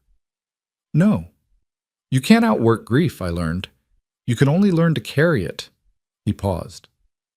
"Grace was Sarah's horse, the one thing I couldn't let go of, even when I sold or gave away everything else." Nora understood now why Jim had said saving the mare meant more than she knew. It wasn't just about the animal's value. It was about preserving a connection to someone loved and lost. "When Ava asked if I had children," Colton said, "and I saw that look on your daughter's face, I saw Sarah in her, that hunger for knowledge, that brightness. And I thought maybe this house was meant to have children in it after all, just not the way I'd originally planned." "Colton," Nora whispered, "bringing us here, giving us this chance. You've saved our lives. You know that, don't you? And you've given this place life again. You and your children. This house has been a tomb for 5 years, Nora. Now it's a home. You don't know what that means to me." They stood in the warm barn, surrounded by the gentle sounds of resting horses, and Nora felt something shift between them. This wasn't employer and employee anymore. This was something deeper, something more complicated, something that terrified her as much as it drew her in. "We should both get some sleep," she said finally. "Morning comes early." "It does." But Colton didn't move. "Nora? Thank you. For Grace, for everything. You're welcome." She walked back to the house alone, but she felt his eyes on her the whole way. And when she finally climbed into bed, she found herself thinking not about Thomas and the life she'd lost, but about Colton and the possibility of something she hadn't dared to imagine. Maybe, just maybe, broken things could be mended. And maybe, just maybe, she deserved a second chance at happiness. The morning after Colton's confession, Nora woke with a strange mixture of emotions churning in her chest. She lay in bed for a moment, listening to the soft breathing of her children, and tried to sort through what she was feeling. Sympathy for Colton's loss, certainly. The tragedy of losing both wife and child in one terrible moment was almost too much to bear thinking about. But there was something else too, a growing awareness that the boundaries she'd so carefully constructed between them were becoming harder to maintain. She pushed the thoughts away and rose to start the day. There was work to be done, and dwelling on complicated feelings wouldn't get breakfast on the table. Downstairs, she found the kitchen already warm. Again. Colton had clearly been there before dawn, stoking the fire, making sure she and the children wouldn't wake to cold. The gesture was so thoughtful, so considerate, that it made her throat tight. She was rolling out biscuit dough when Eva came down, her dark hair tangled from sleep. "Mama, can I ask you something?" "Of course, sweetheart." Eva hesitated, then said in a rush, "Do you like Mr. Colton?" Nora's hand stilled on the rolling pin. "What kind of question is that?" "I see how you look at him sometimes, and how he looks at you. James says you're going to marry him." "James should mind his own business," Nora said, more sharply than she intended. She softened her tone. "Eva, Mr. Colton is my employer. He's been very kind to us, but that doesn't mean—" "Papa was never kind like that." The simple statement hung in the air between them. "No," Nora admitted quietly. "He wasn't." "I don't miss Papa," Eva said, her voice small. "Is that bad? Should I miss him?" Nora set down the rolling pin and pulled her daughter into her arms. "Oh, sweetheart, you feel what you feel. There's no should about it. Your father made choices that hurt us all. You don't have to pretend to feel something you don't. The twins don't remember him hardly at all, and Levi doesn't remember him at all. Sometimes I wish I didn't either." "I know, I understand." Eva pulled back and looked up at her mother with those two wise eyes. "But Mr. Colton is different. He's what a father should be like, isn't he?" Before Nora could answer, the kitchen door opened and Colton himself appeared, stamping snow from his boots. "Morning, Mrs. Allen, Miss Eva. Sorry to interrupt, but I wanted to let you know we've got weather coming in. Big storm, probably by tonight. The men and I will be securing everything this morning, so we might miss dinner. Don't worry if we're late." "I'll keep food warm," Nora said, acutely aware of Eva watching the exchange with interest. "How bad is the storm expected to be?" "Bad enough. Could last a few days. But the house is solid, and we've got plenty of supplies. You and the children will be safe and warm." The way he said it, with such absolute certainty, made something in Nora's chest flutter. This man, who had known them barely a month, was more concerned for their well-being than their own father had ever been. "Thank you for the warning," she managed. Colton tipped his hat to them both and left. Eva turned to her mother with raised eyebrows. "Don't," Nora warned. "I didn't say anything." "You were thinking it very loudly." Eva grinned, and despite everything, Nora found herself smiling back. The storm hit that evening with a fury that rattled the windows and howled down the chimney. The children clustered in the main room, the younger ones frightened by the violence of the wind. Nora kept them busy with games and stories, trying to project a calm she didn't entirely feel. The men had made it back just before the worst hit, stumbling and half-frozen and exhausted. Nora served them hot stew and coffee, and they ate gratefully before heading to the bunkhouse. All except Colton, who lingered as the wind screamed outside. "You sure you're all right here?" he asked. "The children aren't too scared?" "We're fine. Though I wouldn't object to some extra firewood brought in, just in case. Already done. Stacked it on the porch this afternoon." He glanced toward the stairs where the children had finally been convinced to go to bed. "They're good kids, Nora. You've raised them well." "I've done my best, though there were times—" She trailed off, not wanting to voice the fears that still haunted her quiet moments. "Times you weren't sure you could keep them safe," Colton finished softly. "Times you wondered if your best would be enough." "Yes, it was. It is." He moved toward the door, then paused. "Nora, about last night, about what I told you, you don't need to explain anything. I want to. I need you to understand that I don't have expectations. When I offered you this position, it was genuine, nothing more." Nora met his eyes across the room. "I know. Do you?" He took a step closer. "Because sometimes I worry that you think I'm like other men, that I'm waiting for you to feel obligated or grateful enough to—" "I don't think that," Nora interrupted. I did at first. I'd be lying if I said I wasn't suspicious of your motives. But I've watched you, Colton. I've seen how you are with my children, with your men, with me. You're not like other men I've known. You're better. The last word came out barely above a whisper, but in the quiet room it sounded loud. Colton stood very still. Nora. A crash from upstairs made them both jump. Nora rushed up the stairs to find that the wind had blown open a shutter, sending cold air and snow swirling into the girls' room. The twins were crying, and Eva was trying to close the shutter against the force of the wind. "Let me," Colton said, appearing behind Nora. He moved past her and wrestled the shutter closed, latching it securely. Then he checked the other windows while Nora comforted the twins. "All secure now," he said, brushing snow from his hair. Nothing to worry about." "Mr. Colton?" Ruth's small voice was tremulous. "Will the storm blow the house down?" "No, sweetheart. This house has stood through worse storms than this. It'll stand through 100 more. You're safe here, I promise." The simple conviction in his voice calmed the twins immediately. They settled back into bed, and Nora tucked them in with a prayer of gratitude for this man who knew exactly what frightened children needed to hear. Downstairs, Colton prepared to brave the storm back to the bunkhouse. Nora handed him his coat and hat, their fingers brushing in the exchange. "Thank you," she said, "for everything. Stay warm. I'll check on you in the morning." He disappeared into the howling darkness, and Nora stood at the window watching until she could no longer see his lantern through the blowing snow. The storm lasted 3 days. 3 days of being trapped inside with 6 restless children. 3 days of wind that never seemed to stop. 3 days of snow piling higher and higher against the windows. But the house stayed warm, the food held out, and the children, after the initial excitement wore off, settled into the enforced captivity with reasonable grace. Eva read every book in Colton's study twice. James built elaborate structures from firewood. The twins played endless games of make-believe. Samuel drew pictures on every scrap of paper Nora could find. And Levi napped, ate, and generally wreaked the small havoc that 3-year-olds specialized in. Colton checked on them twice a day, fighting his way through the drifts to make sure they had everything they needed.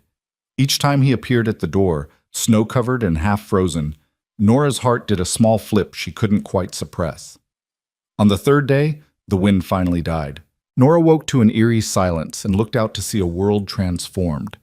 Snow covered everything in deep drifts, pure white, and pristine in the morning sun. It was beautiful and terrifying in equal measure. Beautiful because of its stark loveliness, terrifying because she knew how much work it represented. "Mama, look!" James pressed his face to the window. "I can't even see the fence." "The men will dig it out," Nora assured him. "That's what they're paid for." But when Colton and his crew began the massive task of digging out, James begged to help. And then Eva wanted to help too, and suddenly all the older children were bundled up and outside wielding small shovels and doing their best to contribute. Nora watched from the window as Colton worked alongside her children, patient and encouraging, showing James the most efficient way to move snow, praising Eva's determination, making sure none of them overexerted themselves. He looked up once and caught her watching, and the smile he gave her was so warm it could have melted every snowdrift in Montana. That night, exhausted children ate dinner and fell into bed without argument. The men had worked themselves nearly to collapse and headed to the bunkhouse early. And Nora found herself alone in the quiet house with Colton, who had stayed to discuss some household matters she'd already forgotten. They sat at the big table with coffee, the lamplight soft around them, and for a moment neither spoke. It was a comfortable silence, the kind that only came with growing familiarity. "Your children worked hard today," Colton said finally. "You should be proud." "I am, though I'm not sure help is quite the right word for what the little ones accomplished." Colton chuckled. "Maybe not, but they tried. That counts for something. You're good with them, with all of them. They're easy to be good with."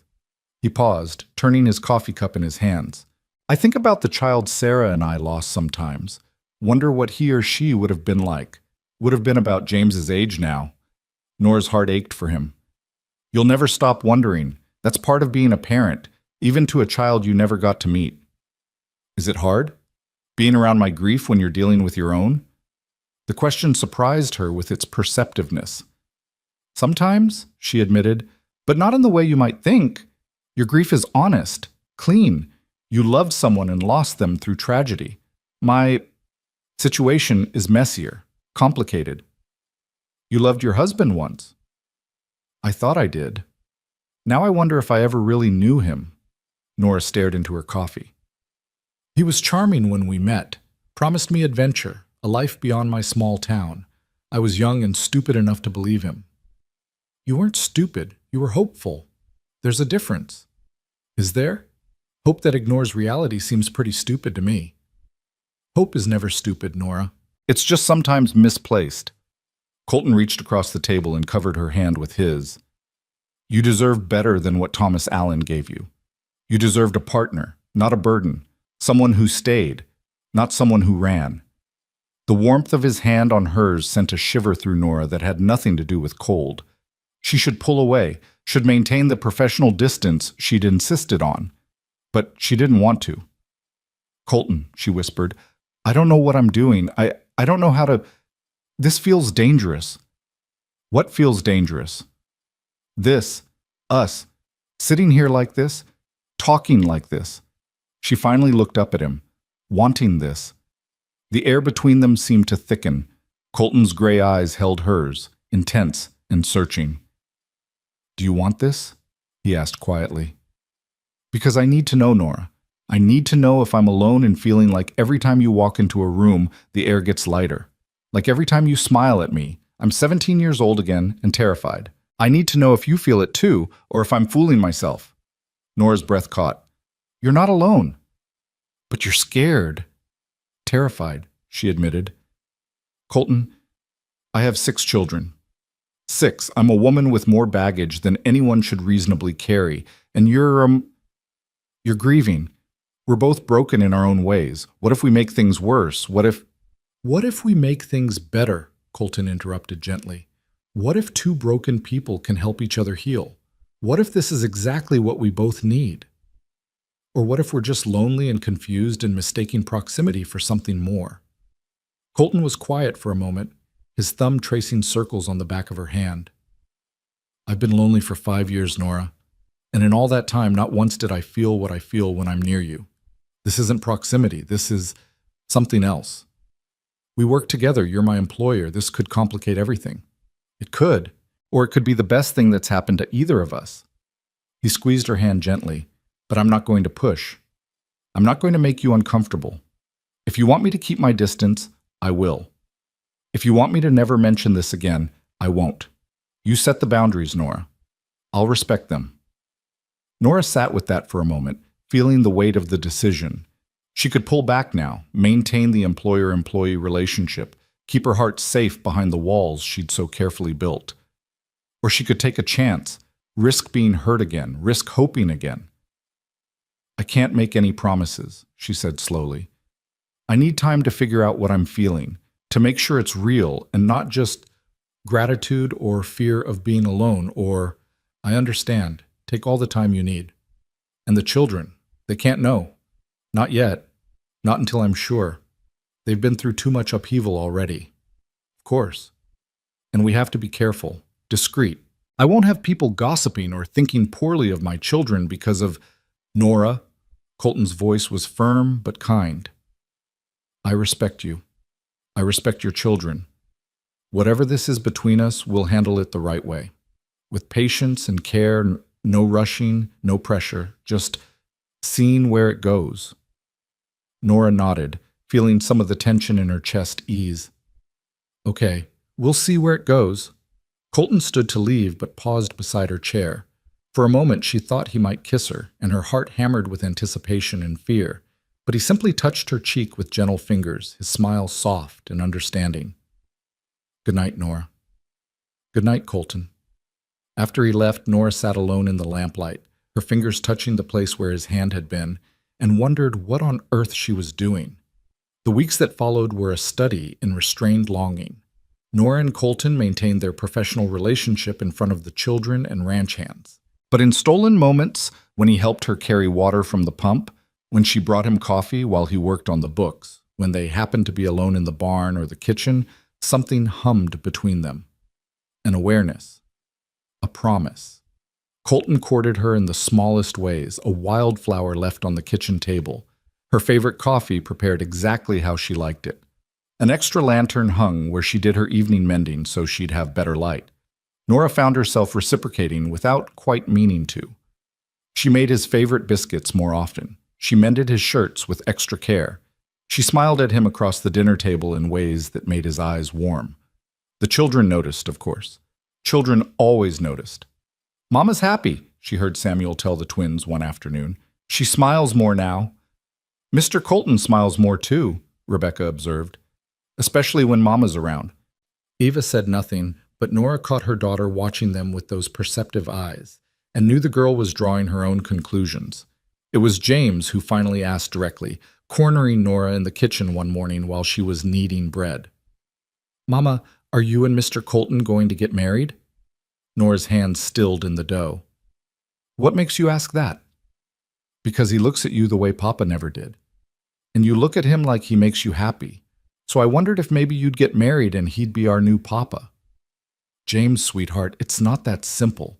I was married to your father. I can't just— Papa left us. He's not coming back. You said so." The blunt statement, delivered in her 7-year-old son's matter-of-fact voice, hit harder than expected. "That's true. But marriage is complicated, and I have to think about all of you, not just what I might want." James tilted his head, studying her. "Don't you think we want you to be happy, Mama?" Nora blinked back sudden tears. "That's very sweet, James. But what makes me happy isn't always what's best for you children. Mr. Colton would be good to us. He already is good to us. He teaches me about horses and doesn't get mad when I make mistakes. He gave Eva all those books. He plays with Levi even when he's tired. That's what papas are supposed to do, isn't it?" Out of the mouths of children came a wisdom Nora hadn't expected. James was right. Colton already treated her children with more care and patience than Thomas ever had. "You really like Mr. Colton?" she asked softly. "I love him, Mama. We all do. Even Eva, though she doesn't say it." James wrapped his small arms around her waist. "And he loves you. I can tell." "Oh, sweetheart." Nora held her son close, her heart full and breaking at the same time. "It's not quite that simple." "Why not? You love him too, don't you?" Did she? Nora had been so careful not to name what she felt, so cautious about letting herself fall. But standing there in the kitchen with her son's arms around her and the truth hanging in the air, she couldn't deny it anymore. Yes, she loved Colton Reyes. She loved his quiet strength and his gentle hands. She loved the way he listened when she talked and remembered small things she mentioned in passing. She loved how he made her children laugh and feel safe. She loved his patience with her fears and his respect for her boundaries. She loved him. The realization was terrifying and exhilarating in equal measure. "I might," she whispered to James. "I might love him." "Then tell him, Mama. Tell him so he knows." If only it were that simple. That evening, after the children were in bed, Nora found Colton in the barn checking on Grace. The mare had fully recovered from her bout of colic and was as sleek and healthy as ever. "She's beautiful," Nora said, announcing her presence. Colton turned, surprise and pleasure crossing his face. "Nora, I didn't expect to see you out here. I needed to talk to you, away from the house." Something in her tone made him immediately attentive. "Is something wrong?" "No. Maybe. I don't know." Nora took a deep breath. "James asked me today if we're going to get married." Colton went very still. "What did you tell him?" "I told him it's complicated. But the truth is, Colton, I don't know if it is complicated, or if I'm making it complicated because I'm scared." "Scared of what?" "Of being hurt again, of making another mistake, of loving someone who'll leave." The words tumbled out in a rush. "Thomas broke something in me when he left. He made me feel worthless and unwanted and like I was the problem. And I know you're not him. I know you're different, but what if I'm not? What if I'm still the same broken person who drove him away?" "Nora." Colton crossed to her and took both her hands in his. "Listen to me. You didn't drive Thomas away. His leaving had nothing to do with you and everything to do with his own weaknesses. You are strong and capable and kind and so beautiful it takes my breath away sometimes. You're not broken, you're not worthless, and anyone who made you feel that way was a damn fool. You can't know that. You didn't know me before. I know you now. That's enough. His grip tightened on her hands. Nora, I love you. I've loved you since you stood in that cabin doorway holding a knife behind your back and pretending you weren't terrified. I loved you when you saved Grace's life. I loved you when you made me feel like this house could be a home again. And I love you now, standing here telling me all the reasons you're not good enough when you're the best thing that's happened to me in 5 years. Nora felt tears sliding down her cheeks. Colton, I know it's too soon. I know you need more time. I'll wait, Nora. I'll wait as long as it takes because you're worth waiting for. But I need you to know that what I feel for you isn't proximity or gratitude or confusion. It's love. Pure and simple and terrifying as hell, but love nonetheless. I love you too, Nora whispered. That's what scares me. I love you, and I don't know how to do that anymore. I don't know how to trust it. Colton released one of her hands and cupped her face, his thumb brushing away her tears. Then let me show you. Let me prove that I'm not going anywhere. Let me be the man you deserve, Nora, the man your children deserve. They asked if you were going to be their new papa. What do you want me to be? Nora looked into his gray eyes and saw her future there, saw safety and warmth and love, saw a man who would stay, who would fight for them, who would choose them every single day. I want you to be whatever you want to be, she said. If that's just my employer, I'll learn to live with it. If it's my friend, I'll cherish that. And if it's more, I want more, Colton said firmly. I want everything, Nora. I want to marry you. I want to be a father to your children. I want to wake up every morning knowing you're beside me and go to sleep every night grateful for another day together. I want to build a life with you, a real life, full of all the messy, beautiful chaos that comes with a family. We barely know each other. It's only been 2 months. I've known you long enough to know I want to spend the rest of my life knowing you better. He smiled slightly. But I'm not asking you to decide tonight. I'm just asking you to think about it, to consider the possibility that maybe we both deserve a second chance at happiness. Nora stood in the warm barn with his hands on her face and let herself imagine it. Marriage to Colton, a real family, a future built on choice rather than obligation, on love rather than duty. It was terrifying. It was wonderful. It was everything she'd stopped letting herself want. Ask me again in the spring, she heard herself say. When the snow melts and the world wakes up, ask me then, and I'll give you an answer. Colton's smile was brilliant. Spring it is, then. He leaned down slowly, giving her every chance to pull away, and kissed her forehead with such tenderness that Nora felt something inside her crack open. Not breaking, but blooming. The careful walls she'd built around her heart developing their first fragile fissures. I should get back to the house, she whispered, before the children wake and wonder where I am. Of course. But Colton didn't immediately release her. Instead, he pulled her into a gentle embrace, and Nora let herself sink into it, let herself feel safe and wanted and cherished in a way she couldn't remember ever feeling before. When she finally pulled away and walked back through the snow to the house, she felt lighter than she had in years. Behind her, she could feel Colton watching, making sure she got safely inside. And for the first time since Thomas had abandoned her, Nora allowed herself to believe that maybe, just maybe, the best parts of her life were still ahead of her. Winter deepened its grip on Montana, but inside the walls of Copper Ridge Ranch, warmth bloomed in ways that had nothing to do with the fire in the hearth. Nora moved through her days with a lightness she hadn't felt in years. The promise she'd made to Colton to give him an answer in spring hung between them like a golden thread, connecting them even when they were apart. She caught herself humming while she cooked, smiling at nothing, touching the place on her forehead where he'd kissed her that night in the barn. The children noticed the change in her, though they didn't fully understand its source. They were simply happy to see their mother happy, to hear her laugh freely, to watch the worry lines that had etched themselves around her eyes begin to soften. Eva, perceptive as always, understood more than the younger ones. She'd taken to watching Colton and her mother with a small, knowing smile that made Nora both grateful and nervous. But when Nora finally worked up the courage to talk to her eldest daughter about it, Eva's response surprised her. Mama, the 10-year-old said seriously, setting down the book she'd been reading, I'm glad you're happy. And Mr. Colton is a good man. Better than Papa ever was. It's true, Mama. I remember things the little ones don't. I remember Papa yelling. I remember him coming home smelling like whiskey. I remember you crying when you thought we were asleep. Eva's young face was solemn. Mr. Colton doesn't do any of those things. He's kind. He's patient.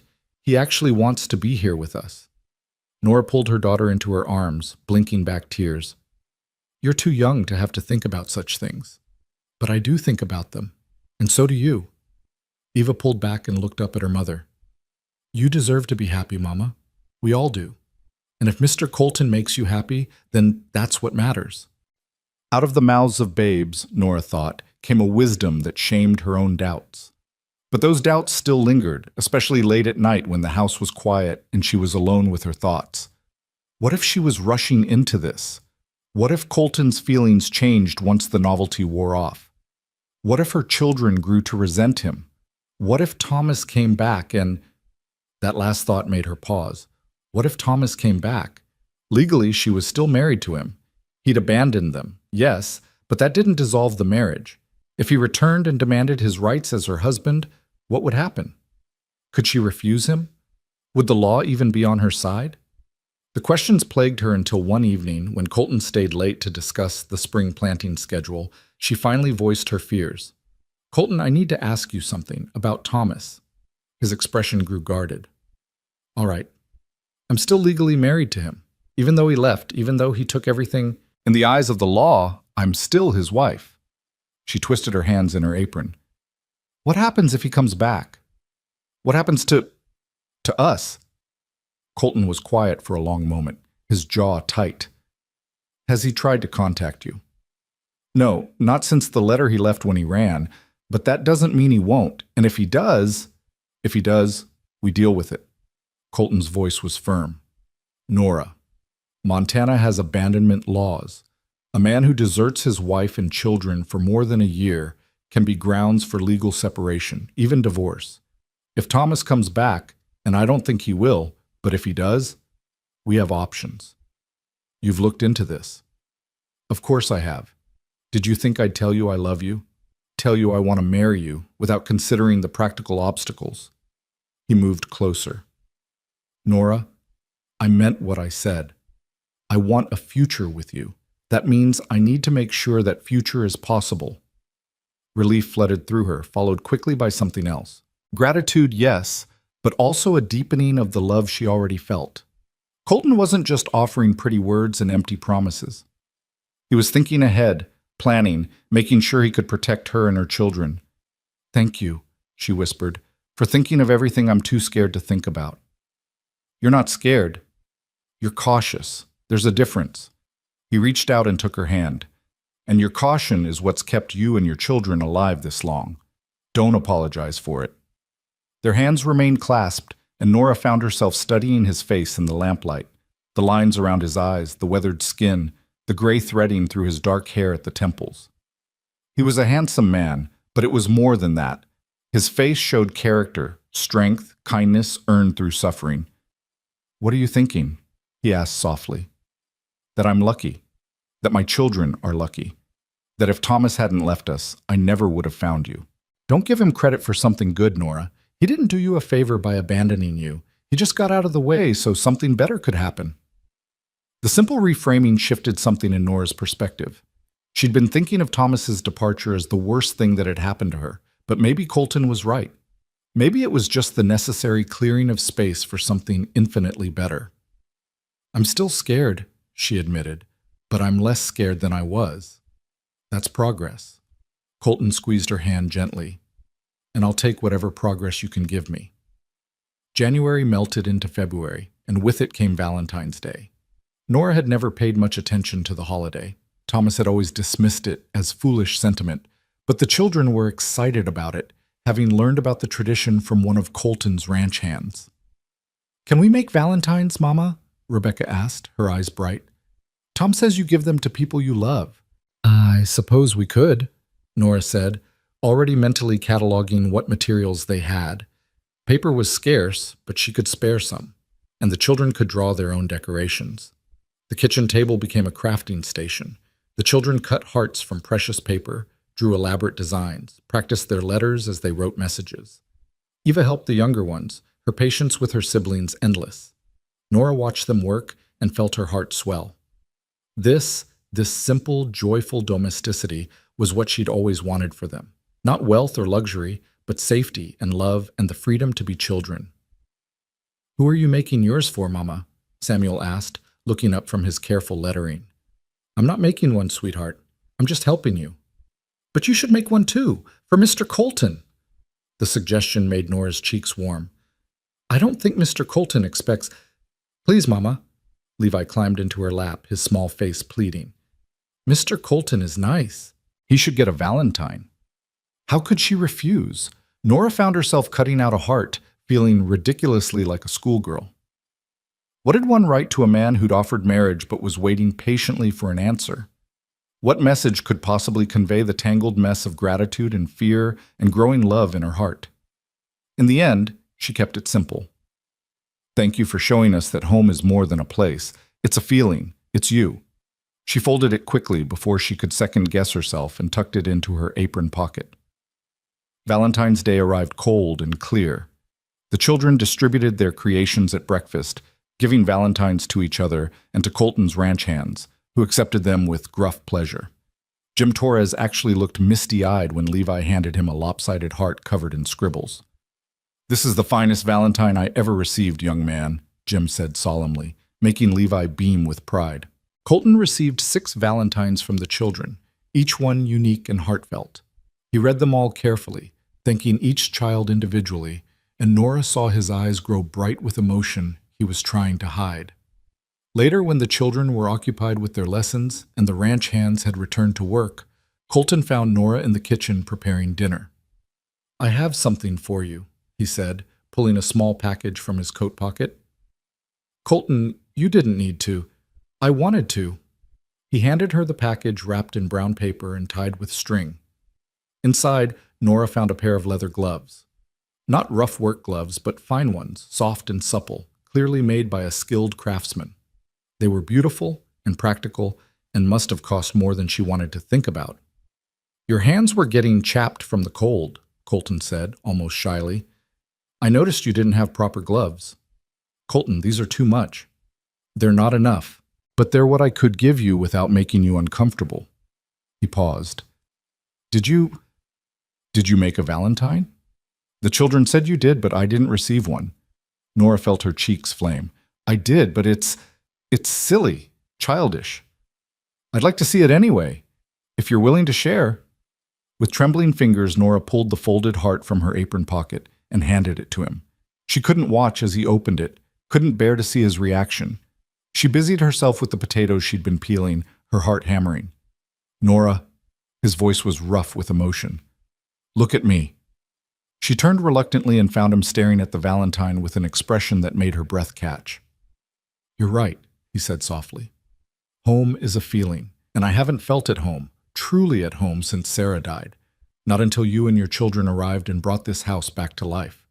He crossed to her and took her flower-dusted hands in his gloved ones.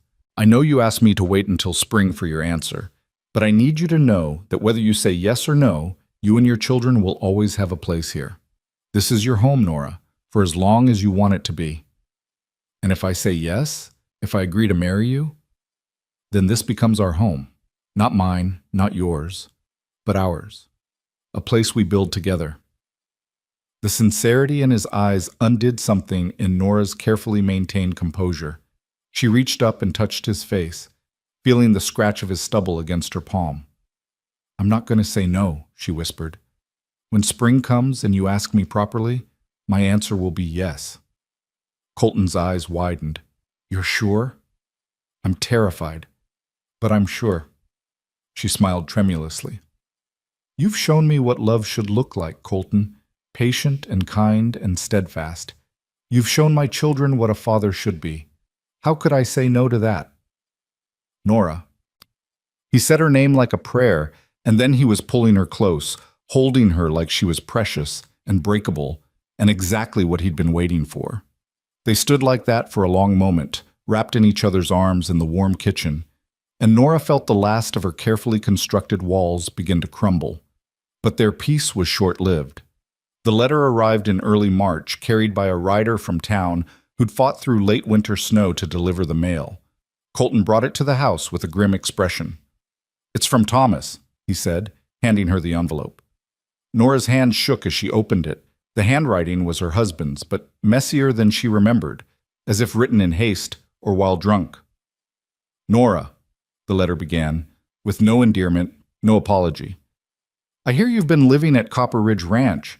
I hear Colton Reyes has been providing for you and the children. That's good. You always were resourceful. But I'm writing to inform you that I'm coming back to Montana. I've had time to think about things, and I've decided I want my family back. I'll be there by April. Make sure you and the children are ready to leave with me. We'll start fresh somewhere new. Thomas." The paper slipped from Nora's fingers and drifted to the floor. "He's coming back," she whispered. He thinks we're just going to go with him, like nothing happened, like he didn't abandon us to starve." Colton's jaw was tight with barely controlled anger. "Over my dead body. He's still my husband, Colton. Legally, he has rights. He forfeited those rights when he left you with 6 children and no resources." Colton picked up the letter and read it, his expression darkening with each word. "This man is delusional if he thinks you're going anywhere with him. But what if the law says I have to? Then we fight the law. Nora, listen to me." He took her shoulders gently. "I will not let him take you. I will not let him take those children. We'll get a lawyer. We'll petition for divorce on grounds of abandonment. We'll do whatever it takes. That costs money, a lot of money. I don't care. You're worth it. They're worth it." Nora felt tears sliding down her cheeks. "What if we fight and lose? What if he takes them anyway?" "He won't. I promise you, Nora, he won't." Colton pulled her against his chest. "But we need to act fast. I'm riding to town tomorrow to speak with a lawyer. We'll start the legal proceedings immediately." He said April. That's only a few weeks away. Then we have a few weeks to prepare. And when he shows up here, he'll find out that his abandoned family has a protector, one who won't be bullied or intimidated. Despite Colton's confidence, fear settled into Nora's bones and wouldn't leave. She found herself jumping at every sound, watching the road anxiously, dreading the moment when Thomas would appear. The children sensed her distress, though she tried to hide it. Eva was the first to ask directly, "Mama, is something wrong? You've been sad since that letter came." Nora debated lying, then decided her children deserved the truth. She gathered them all in the main room one evening after supper and told them as gently as she could that their father was planning to return. The reaction was not what she expected. James's face went pale. "Do we have to go with him?" The twins started crying. Samuel buried his face in Nora's lap. Even Levi, who barely remembered Thomas, picked up on the distress and whimpered. Only Eva remained calm, though her jaw was set in a way that reminded Nora painfully of herself. "We're not going," Eva said firmly. "We're staying here with Mr. Colton. This is our home now." "It's not that simple, sweetheart. Your father is still your father. He has legal rights. He lost his rights when he left us." Eva's voice rose, rare anger sparking in her eyes. "He doesn't get to come back and take us away from the first place we've been happy and safe. It's not fair." "I know it's not fair, Eva, but sometimes life isn't fair. Sometimes we have to do hard things, even when we don't want to." "Then fight him, Mama!" James joined in, his 7-year-old voice fierce. "Mr. Colton will help you. He said he would protect us. He promised." "I can't ask Mr. Colton to." "You don't have to ask." Colton's voice came from the doorway. None of them had heard him come in. "I already told you I'd fight for you, for all of you, and I meant it." He crossed the room and knelt in front of the children. "Listen to me, all of you. I know you're scared. I know the idea of your father coming back is frightening, but I want you to understand something. You are not alone. Your mother is not alone. We're going to fight this together, and we're going to win." "How can you be sure?" Rebecca asked, her small voice wavering. "Because I have something your father doesn't, a reason to stay. I love your mother. I love all of you. And people who love each other fight for each other. That's what families do." "Are you our family now?" Levi asked, climbing into Colton's lap with the fearless trust of a 3-year-old. Colton looked at Nora, a question in his eyes. She nodded, giving him permission to speak the truth they'd been dancing around for months. I want to be, Colton said softly. I want to marry your mother and be a proper father to all of you. Not to replace the father you had, but to be the father you deserve. If you'll have me. Yes.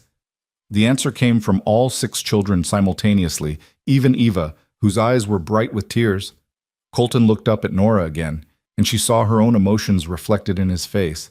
Love, fear, determination, hope, all tangled together in a mess that was somehow beautiful.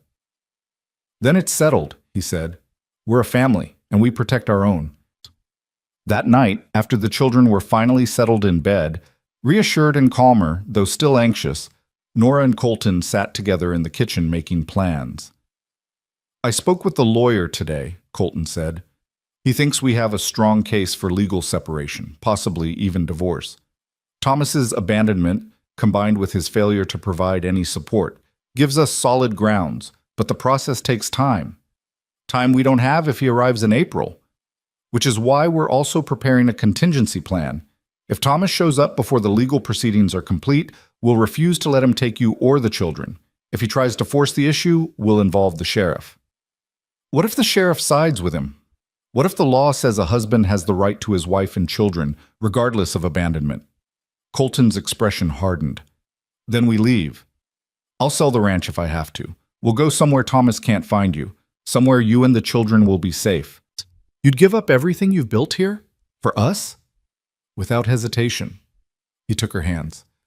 Nora, this ranch is just land and buildings. It's not worth anything without people to share it with.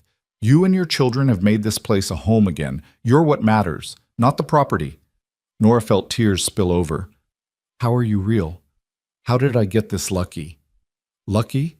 You fought your way through hell to get here. You kept 6 children alive on nothing but determination and hope. That's not luck, Nora. That's strength. And it's an honor to stand beside you.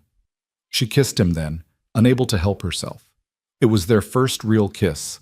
Not a chaste touch to the forehead, but a real kiss. Desperate and tender and full of all the words they hadn't yet said. Colton responded with gentle passion, his hands cupping her face like she was something precious. When they finally pulled apart, both breathing hard, Nora rested her forehead against his. Spring can't come fast enough, she whispered. Then we'll make our own spring. Colton smiled. Tomorrow. I'm not waiting for perfect weather or perfect circumstances. Tomorrow I'm asking you properly, and if you say yes, we'll be married as soon as we can arrange it. Before Thomas arrives? Before Thomas arrives. Let him show up to find you married to someone else. Let him see that you've moved on, that you're protected, that he has no power over you anymore. The idea was audacious and terrifying and absolutely perfect. Ask me now, Nora said. Don't wait for tomorrow. Colton stood and pulled her to her feet. Then, to her surprise, he dropped to one knee right there in the kitchen, still holding her hands. Nora Allen, he said, his voice steady and sure. You are the strongest, bravest, most beautiful woman I've ever known. Your children are a gift I never thought I'd receive. You've brought light and life and love back into my world, and I can't imagine a future without you in it. Will you marry me? Will you let me be your husband and a father to your children? Will you build a life with me here at Copper Ridge, or anywhere else in the world you want to go? Nora looked down at this good man, this patient man, this man who'd offered her everything and asked for nothing in return except the chance to love her. Yes, she said, the word coming out clear and strong. Yes, Colton Reyes, I'll marry you. I'll build a life with you. I'll trust you with my heart and my children and our future. Yes to all of it. Colton surged to his feet and lifted her off the ground, spinning her around in the kitchen while she laughed and cried at the same time. When he set her down, they were both grinning like fools. How soon can we do this? Nora asked. How soon can we be married? The circuit judge comes through town in 2 weeks. If we can get the license before then, he can marry us. 2 weeks. That's cutting it close if Thomas arrives in April. Then we'll make it work. I'll ride to town tomorrow and file for the license. We'll get everything arranged. He paused. Unless you want a big wedding? A proper celebration? Nora thought of the dress she didn't have. the guests she couldn't invite, the ceremony she couldn't afford. Then she thought of what really mattered, standing before God and witnesses and promising herself to this man. "I don't need big," she said. "I just need you and our children and a future together." "Then that's what you'll have." Colton pulled her close again. "I love you, Nora. I'll spend the rest of my life making sure you never regret saying yes. I already know I won't regret it. You're the best decision I've ever made." They stood together in the quiet kitchen, holding each other, and outside the window the Montana winter began its slow transformation toward spring. The snow was melting. The days were getting longer, and inside the walls of Copper Ridge Ranch, something new was being born. Hope, family, love, the things that mattered most. The 2 weeks that followed were a whirlwind of preparation and anticipation. Colton rode to town the very next morning and returned with the marriage license tucked safely in his coat pocket, his face triumphant. The circuit judge would indeed be passing through, and he'd agreed to perform the ceremony at Copper Ridge Ranch itself, saving them the journey to town with 6 children in tow. 2 weeks from Saturday, Colton announced at dinner that evening, we'll be married right here, in the house, with everyone we care about as witnesses. The children erupted in excited chatter. Even the ranch hands, who'd been let in on the secret, offered their congratulations with genuine warmth. Jim Torres smiled so broadly his weathered face looked 10 years younger. "About time, boss," Jim said, clapping Colton on the shoulder. "About damn time." Nora felt herself blushing under the attention, but she couldn't stop smiling. For the first time in longer than she could remember, the future stretched out before her bright with possibility instead of shadowed with fear. But the shadow of Thomas's impending arrival still loomed. Even as Nora threw herself into wedding preparations, such as they were, given their limited resources and time, she found herself watching the road, tensing at unexpected sounds, wondering when her past would come crashing into her present. "He might not come," Eva said one afternoon, helping her mother take in the wash. "Papa was good at making promises he didn't keep." "I know, sweetheart, but we have to prepare as if he will." "Are you scared?" Nora considered lying, then decided against it. "A little. But I'm also ready. Whatever happens, we'll face it together. All of us." Eva nodded, her young face serious. "Mr. Colton won't let him hurt us." "No, he won't." The certainty in her own voice surprised Nora. Just months ago, she wouldn't have trusted any man to protect her. Now she trusted Colton with everything that mattered: her children, her heart, her future. The wedding preparations were simple but heartfelt. Nora had no fancy dress, but the ranch hands' wives from neighboring properties, hearing of the upcoming nuptials, appeared one afternoon with fabric and willing hands. Within days, they'd sewn her a simple but beautiful dress in soft blue wool that brought out the color of her eyes. "You look like a princess, Mama," Rebecca breathed, watching Nora try on the finished garment. "I look like a very fortunate woman," Nora corrected gently, but when she caught her reflection in the small mirror Colton had hung in the bedroom, she hardly recognized herself. The gaunt, frightened woman who'd arrived at Copper Ridge Ranch had been replaced by someone with color in her cheeks, light in her eyes, and hope in her heart. The children were beside themselves with excitement. James had asked Colton if he could call him Papa after the wedding, and when Colton had said yes with tears in his eyes, the boy had nearly burst with joy. The twins spent hours making decorations from whatever materials they could find: paper flowers, strings of dried berries, anything to make the house festive. Samuel practiced the song he wanted to sing during the ceremony, and Levi simply ran around telling everyone who would listen that his mama was getting married to Mr. Colton, and they were going to be a real family. Even in the midst of joy, Nora found herself making contingency plans. She packed a small bag with essential items, documents, a little money Colton had insisted she keep, warm clothes for the children, and hid it in the back of the wardrobe. Just in case. Just in case Thomas arrived early and they needed to flee. Just in case everything went wrong. Colton found her one evening, staring at the packed bag with tears streaming down her face. "Hey," he said softly, kneeling beside her. "What's this?" "I'm sorry. I know it shows I don't trust that everything will work out. I know it means I'm still scared, but I can't help it. I need to know that if things go badly, I can get them to safety." "Nora," Colton took her face in his hands. This doesn't show lack of trust. It shows you're a mother who will do anything to protect her children. That's not weakness. That's strength. I don't feel strong. I feel terrified. You can be both. The bravest people I know are the ones who are scared but do the hard thing anyway. He kissed her forehead. But I promise you, Nora, you won't need that bag. When Thomas shows up, if he shows up, he'll find a united front, a family, a home he has no part in anymore. What if he fights? What if he tries to take them by force? Then he'll learn very quickly that there are 8 armed ranch hands on this property who are very protective of their family, and a sheriff in town who's already been briefed on the situation and is prepared to intervene if necessary. Nora blinked. You talked to the sheriff? Of course I did. I told you I'm not leaving anything to chance. The sheriff knows about Thomas's abandonment. He knows about our upcoming marriage. And he knows that if Thomas Allen shows up and tries to cause trouble, we'll need legal intervention. Colton smiled grimly. The sheriff is not a fan of men who abandon their families. He's on our side. Some of the tension in Nora's chest eased. You've thought of everything. I'm trying to, because you and those children are the most important things in my life, and I'll be damned if I let anyone threaten what we're building. The day before the wedding, Nora woke with a strange mixture of excitement and dread sitting heavy in her stomach. Tomorrow she would marry Colton Reyes. Tomorrow she would officially become part of his family, and he would become part of hers. Tomorrow, everything would change. She moved through the day in a haze, preparing food for the small celebration they'd planned, helping the children with their final preparations, trying not to think about all the things that could go wrong.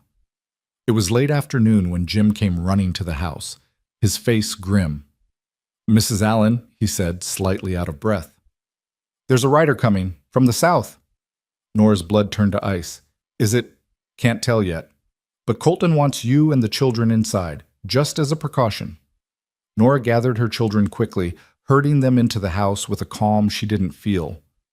Through the window, she could see Colton and his ranch hands assembling in the yard, a human barrier between the house and whoever was approaching. Mama, I'm scared, Samuel whispered, pressing against her side. I know, sweetheart, but Mr. Colton won't let anything bad happen. I promise. Eva appeared at her shoulder. Is it Papa? I don't know yet. They waited. The tension in the room thick enough to cut. Nora could hear her own heartbeat thundering in her ears, could feel the weight of 6 pairs of eyes looking to her for reassurance she wasn't sure she could give.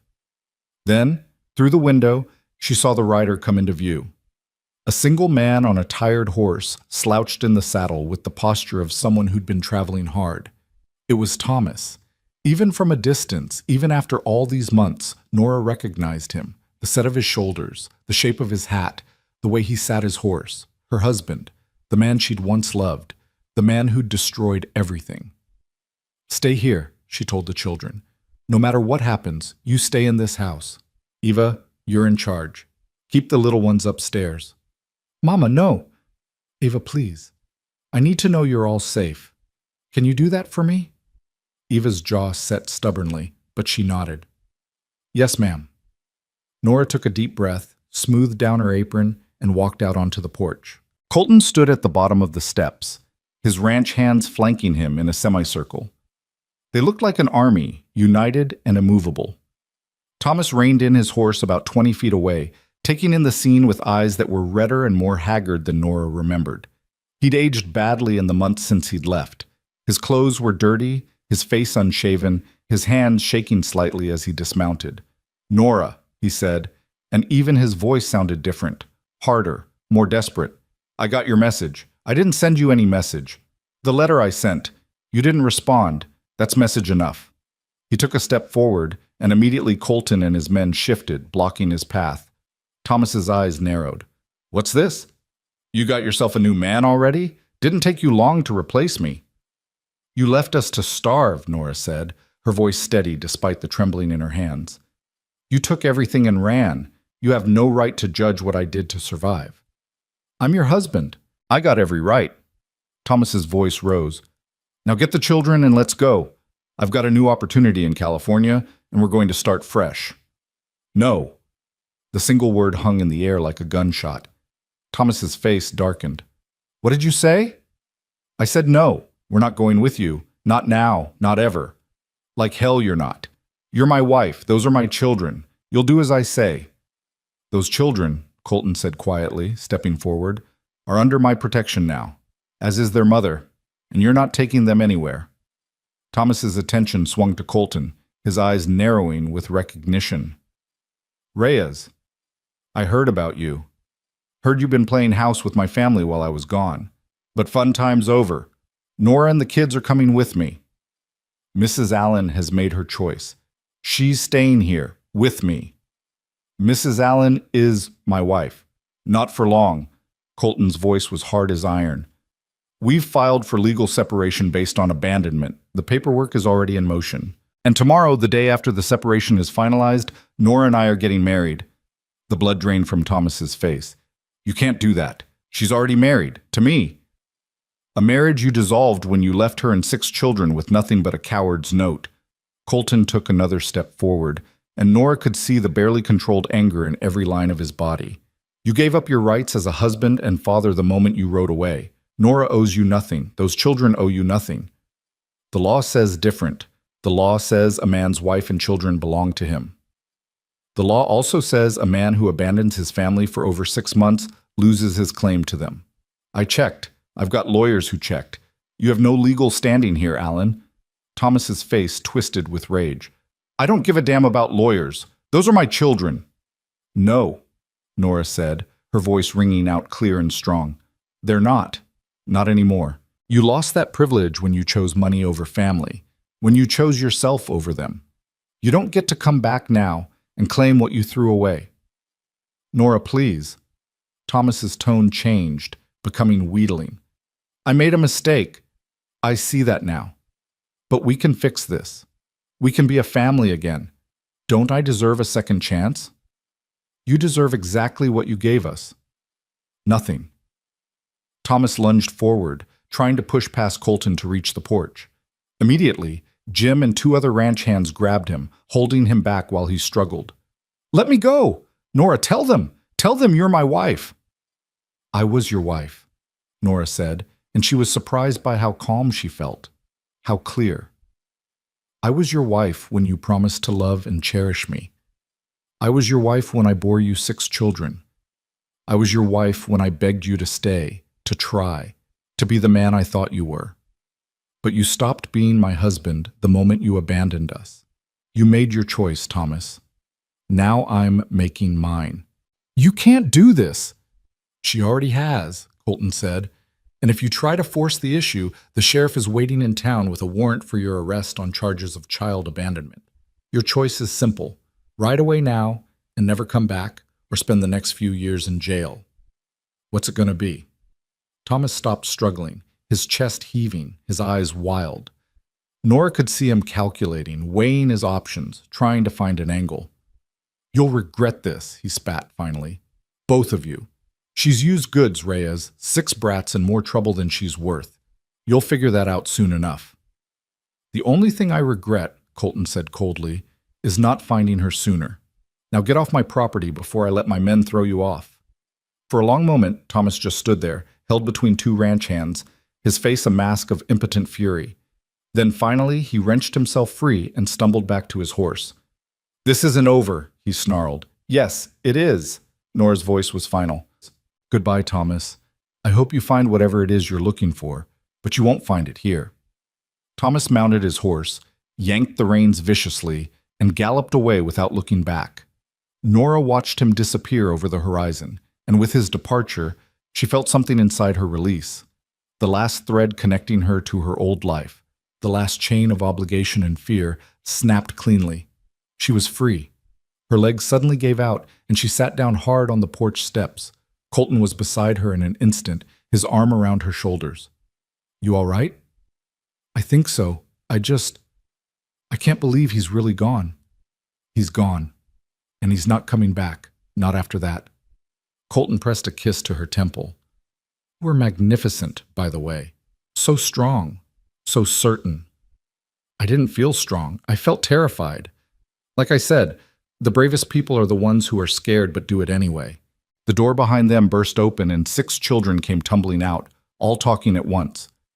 "Mama, is he gone? Are we safe? You told him no. Can we stay?" Nora gathered them close, all 6 of them pressing against her, and felt tears streaming down her face. But these were good tears, happy tears. "We're safe," she said. "We're staying. We're home." "Forever?" Levi asked, his small voice hopeful. Nora looked up at Colton, who was smiling down at all of them with such love in his eyes it took her breath away. "Forever," she promised. That night, after the children were finally settled and asleep, still buzzing with excitement and relief, Nora found Colton on the porch, looking out at the star-filled sky. "Can't sleep?" she asked, joining him. "Too much to think about. Tomorrow's a big day." "Having second thoughts?" "Not even for a second." He pulled her close. "You?" "No. For the first time in my life, I'm completely certain about something." She leaned her head against his shoulder. "Thank you for standing up to Thomas, for protecting us, for giving us a future."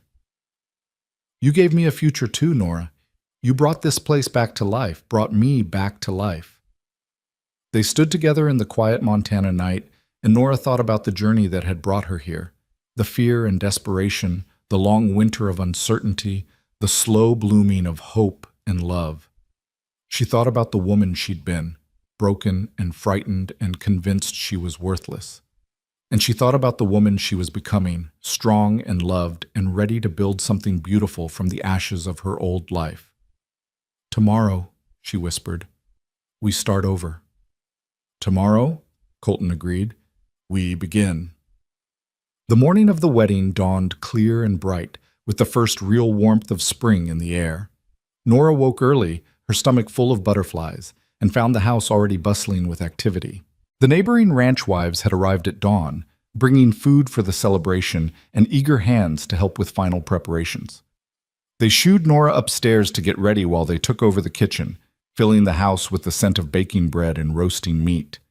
Eva helped her mother dress, her small fingers surprisingly deft with the buttons on the blue wool dress. "You look beautiful, Mama," she said softly. "So do you, sweetheart." Nora touched her daughter's cheek. "Are you happy about this? Truly?" "I'm happier than I've ever been. Mr. Colton, Papa, he's everything I always wanted a father to be, kind and patient, and he actually wants to be here with us." Eva paused. "Do you think he'll really love us? All of us? Forever?" "I know he will. I've seen the way he looks at you children.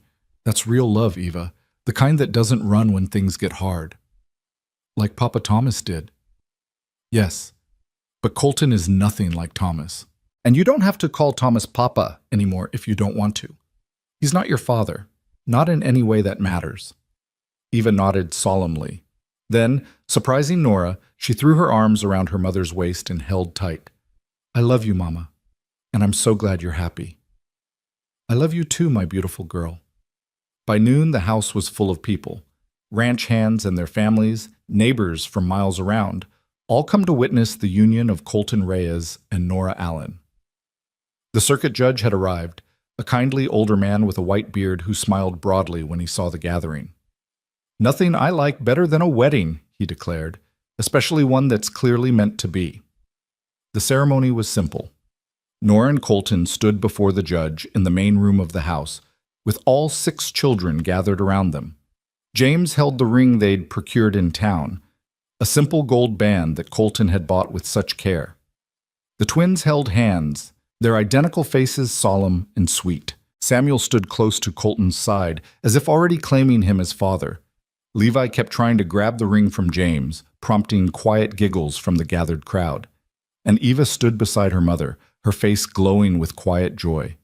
The judge spoke about love and commitment, about the sacred nature of marriage, about building a life together on foundations of trust and respect. But Nora barely heard the words. She was too focused on Colton's face, on the way he was looking at her like she was the most precious thing in his world. When it came time for vows, Colton took both her hands in his. "Nora," he said, his voice steady and sure, "I promise to love you every day for the rest of my life. I promise to stand beside you through whatever comes, I promise to be a father to your children, to all our children, and to give them the stability and love they deserve. I promise to make this house a home full of laughter and warmth, and I promise that I will never, ever leave you. This is my sacred vow. Nora felt tears streaming down her face as she responded, Colton, you saved my life. You saved my children's lives. But more than that, you showed me what love should look like. Patient and kind and steadfast. You've given us a home, not just a place to live, but a place to belong. I promise to love you with everything I am. I promise to be a partner worthy of your faith in me. I promise to build a life with you that honors the second chance we've both been given. And I promise to choose you every single day for the rest of my life. This is my sacred vow. The judge pronounced them husband and wife, and when Colton kissed her, their first kiss as a married couple, the room erupted in cheers and applause. The children surrounded them, all talking at once, and Colton scooped up Levi while keeping one arm around Nora, laughing as the celebration swirled around them. The feast that followed was joyful and boisterous. The ranch hands had brought out their fiddles, and soon there was music and dancing. Nora found herself swept into a dance with Colton, then with Jim, then with each of her children in turn. Even little Levi insisted on dancing with his mama, standing on her feet and giggling as she waltzed him around the room. As evening fell and the party showed no signs of slowing, Nora stepped out onto the porch for a moment of quiet. She looked out at the land stretching before her, this beautiful, harsh Montana territory that had nearly killed her and had ultimately saved her. Colton joined her, sliding his arm around her waist. Happy, Mrs. Reyes? Deliriously, she leaned into him. Is it strange that I feel guilty for being this happy? Like I don't deserve it? You deserve every bit of happiness in the world, Nora. And more. I keep thinking about Thomas. About where he is, what he's doing. Don't. He made his choices, you made yours. His path is his own to walk. I know, I wasted so many years believing I was the problem, believing I wasn't enough. And now I'm standing here, married to an incredible man with 6 beautiful children and a real home, and I can't quite believe it's real. It's real. Colton turned her to face him. This is your life now. Our life. A good life, full of love and laughter and purpose. You don't have to feel guilty for that. How did you get so wise? Years of making mistakes and learning from them. He smiled. But this isn't a mistake. This is exactly right. Inside, someone called for the bride and groom, and they returned to the celebration. The evening passed in a blur of joy, more dancing, more food, more laughter than Nora could remember experiencing in her entire life. As the night grew late and guests began to depart, calling out well wishes and congratulations, Nora put her exhausted children to bed. Each one received a kiss and a whispered, I love you. And by the time she tucked Levi in for the night, she was so full of emotion she could barely speak. Mama? Levi's sleepy voice stopped her at the door. Is Papa Colton staying forever now? Yes, sweetheart, forever. Good. I like having a papa. Downstairs, Colton was banking the fires and tidying the last of the celebration debris. Nora joined him, and they worked in comfortable silence, partners in the everyday tasks of life, just as they were now partners in everything else. The children are all asleep, Nora said finally, happy and exhausted. As they should be. It was a big day. The biggest. Nora paused. Colton, I need to tell you something. He looked up, concern flickering across his face. What is it? I'm pregnant. The words hung in the air between them. Nora had suspected for a few weeks now, but hadn't been certain until recently. She'd debated when to tell him, had worried about how he'd react to the news that they'd be adding another child to their already full household.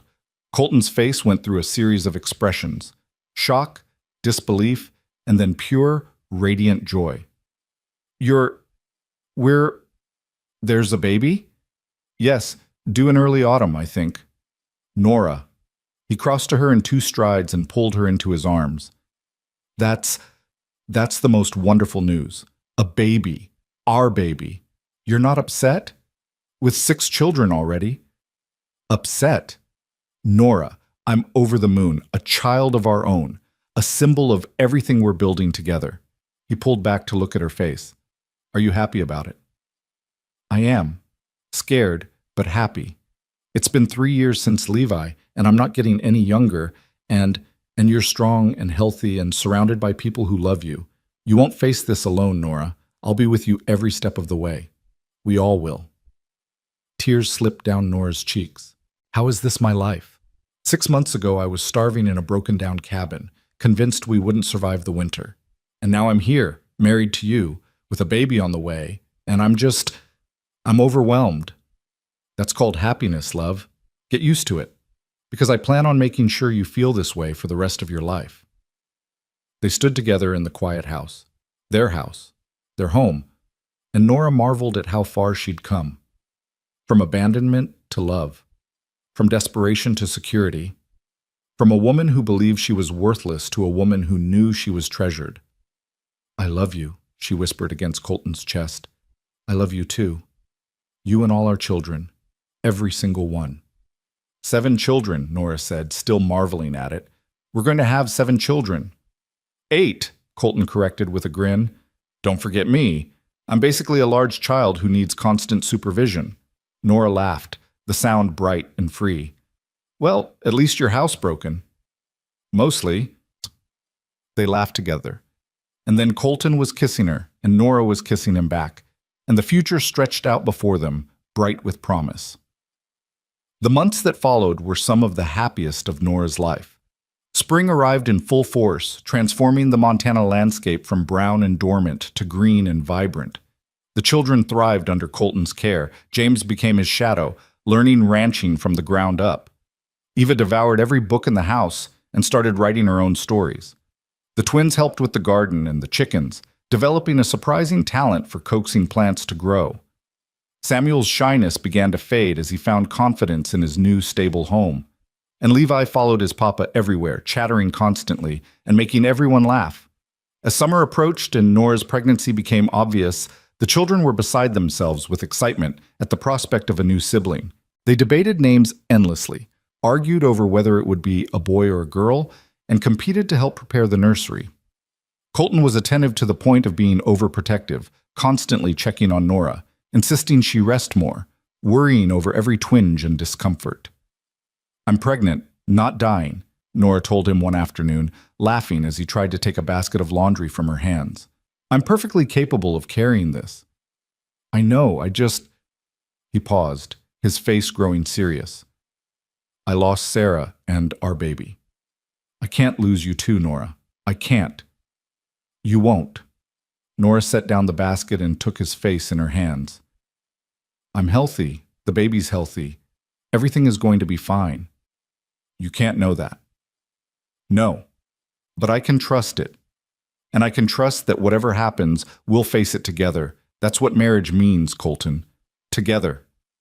He pulled her close, careful of her growing belly, and held her like she was infinitely precious, which, she was beginning to understand, was exactly how he saw her. In early October, as the leaves turned gold and the air grew crisp with the promise of winter, Nora went into labor. It was a long labor, nearly 20 hours, and there were moments when Colton's fear was palpable. But the midwife from town was experienced and calm, and Nora was stronger than anyone gave her credit for. Just after dawn on October 7th, Nora delivered a healthy baby girl with a lusty cry and a full head of dark hair. She's perfect, the midwife declared, wrapping the infant in a soft blanket. Absolutely perfect. Colton, who'd been pacing outside the bedroom despite Nora's invitation for him to stay, rushed in the moment he heard the baby's cry. His face when he saw his daughter for the first time was something Nora would treasure forever, wonder and love and barely controlled emotion all mixed together. Our girl, he whispered, carefully taking the baby from Nora's arms. Our beautiful girl. What should we name her? Nora asked, exhausted but radiant. They discussed names but never settled on one. Now, looking at his daughter's face, Colton said softly, Hope. Because that's what you brought back into my life. What you bring into all our lives. Hope. Hope Reyes, Nora tested the name. I love it. One by one, the children were allowed in to meet their new sister. Even Levi, now 4 years old and no longer the baby of the family, was gentle and reverent as he peered at the tiny face. "She's so small," he breathed. "Was I ever that small?" "You were," Nora assured him, "and just like Hope, you were very loved." "Are we a real family now?" Samuel asked, his 8-year-old face serious. Colton gathered all the children close, careful not to jostle Nora or the baby. "We've been a real family since the day you arrived at Copper Ridge. But yes, son, we're a family, complete and forever." As Nora looked around at the faces surrounding her, Colton's weathered and kind, Eva's wise beyond her years, James's bright with joy, the twins identical and sweet, Samuel's earnest, Levi's curious, and baby Hope's perfect and new, she felt a peace settle over her soul. This was home. This was family. This was love. Not the broken, uncertain thing she'd had with Thomas, but something solid and true and lasting. Something built on choice and commitment and the daily decision to show up for each other. The first winter with Hope was challenging. Sleepless nights and constant feedings tested everyone's patience. But they managed it together, the older children taking turns helping with the baby, Colton waking with Nora for nighttime feedings, the whole household adjusting to accommodate their newest member. By the time spring arrived again, a full year since Nora and Colton had married, the family had found its rhythm. The children were thriving, the ranch was prosperous, and Nora had never been happier. One warm April morning, she stood on the porch watching Colton work with James and the horses while Eva read to the younger children under a tree. Hope was asleep in her arms, peaceful and content. The scene before her was so perfectly domestic, so beautifully ordinary, that it made her throat tight. "Mama?" Eva looked up from her book. "What are you thinking about?" "I'm thinking about how lucky I am, how lucky we all are." "We're not lucky," Eva said with 10-year-old certainty. "We're blessed. There's a difference." "You're right, sweetheart.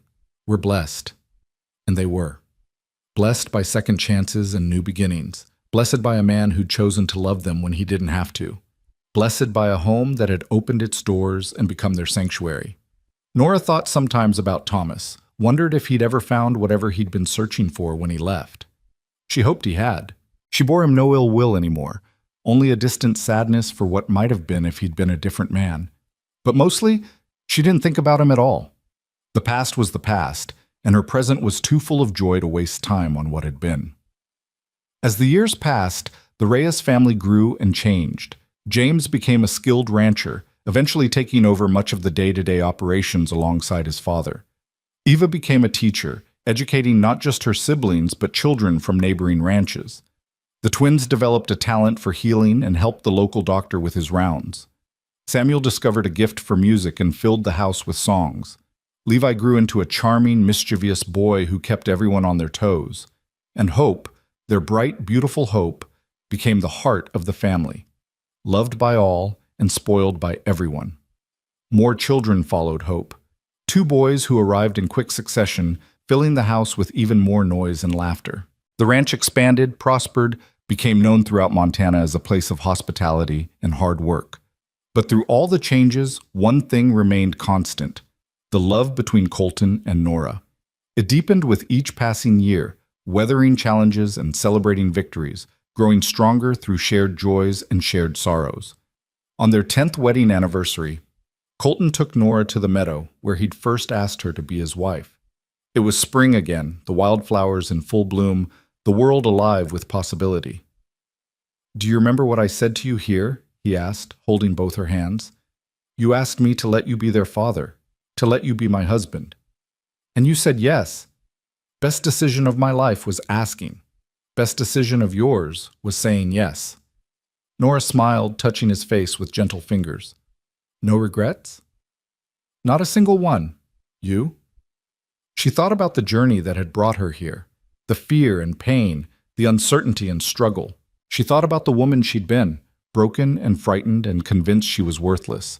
And she thought about the woman she'd become, strong and loved and surrounded by family. "No regrets?" she said firmly. "Only gratitude." "For what?" "For you, for this life, for second chances." She paused. "And for Thomas Allen, actually." Colton raised his eyebrows. "That's unexpected." He taught me what love isn't. You taught me what love is. Both lessons were necessary. That's very generous of you. It's true. If he hadn't left, I never would have found you. My children never would have known what it means to have a real father. We never would have built this beautiful life together. So yes, in a strange way, I'm grateful to him for getting out of the way. Colton pulled her close, and they stood together in the meadow, surrounded by wildflowers and spring sunshine, and Nora felt the rightness of everything settle into her bones. This was where she was meant to be. This was the life she was meant to live. And this man, this patient, loving, steadfast man, was who she was meant to love. I love you, she whispered against his chest. I love you too. Today, tomorrow, and every day after that. And as they walked back to the ranch hand in hand, back to the house full of children and laughter and life, Nora knew with absolute certainty that she was home. Not just the physical place, though Copper Ridge would always be dear to her heart, but home in the truest sense, a place of belonging, of love, of being exactly where she was meant to be. Her husband had left her with 6 children, believing she would fail. A cowboy had said, "Let me be their father," and changed everything. And together, they'd built a life more beautiful than anything Nora had ever dared to dream. A life of hope, a life of love, a life of second chances seized and cherished, a life, quite simply, worth living.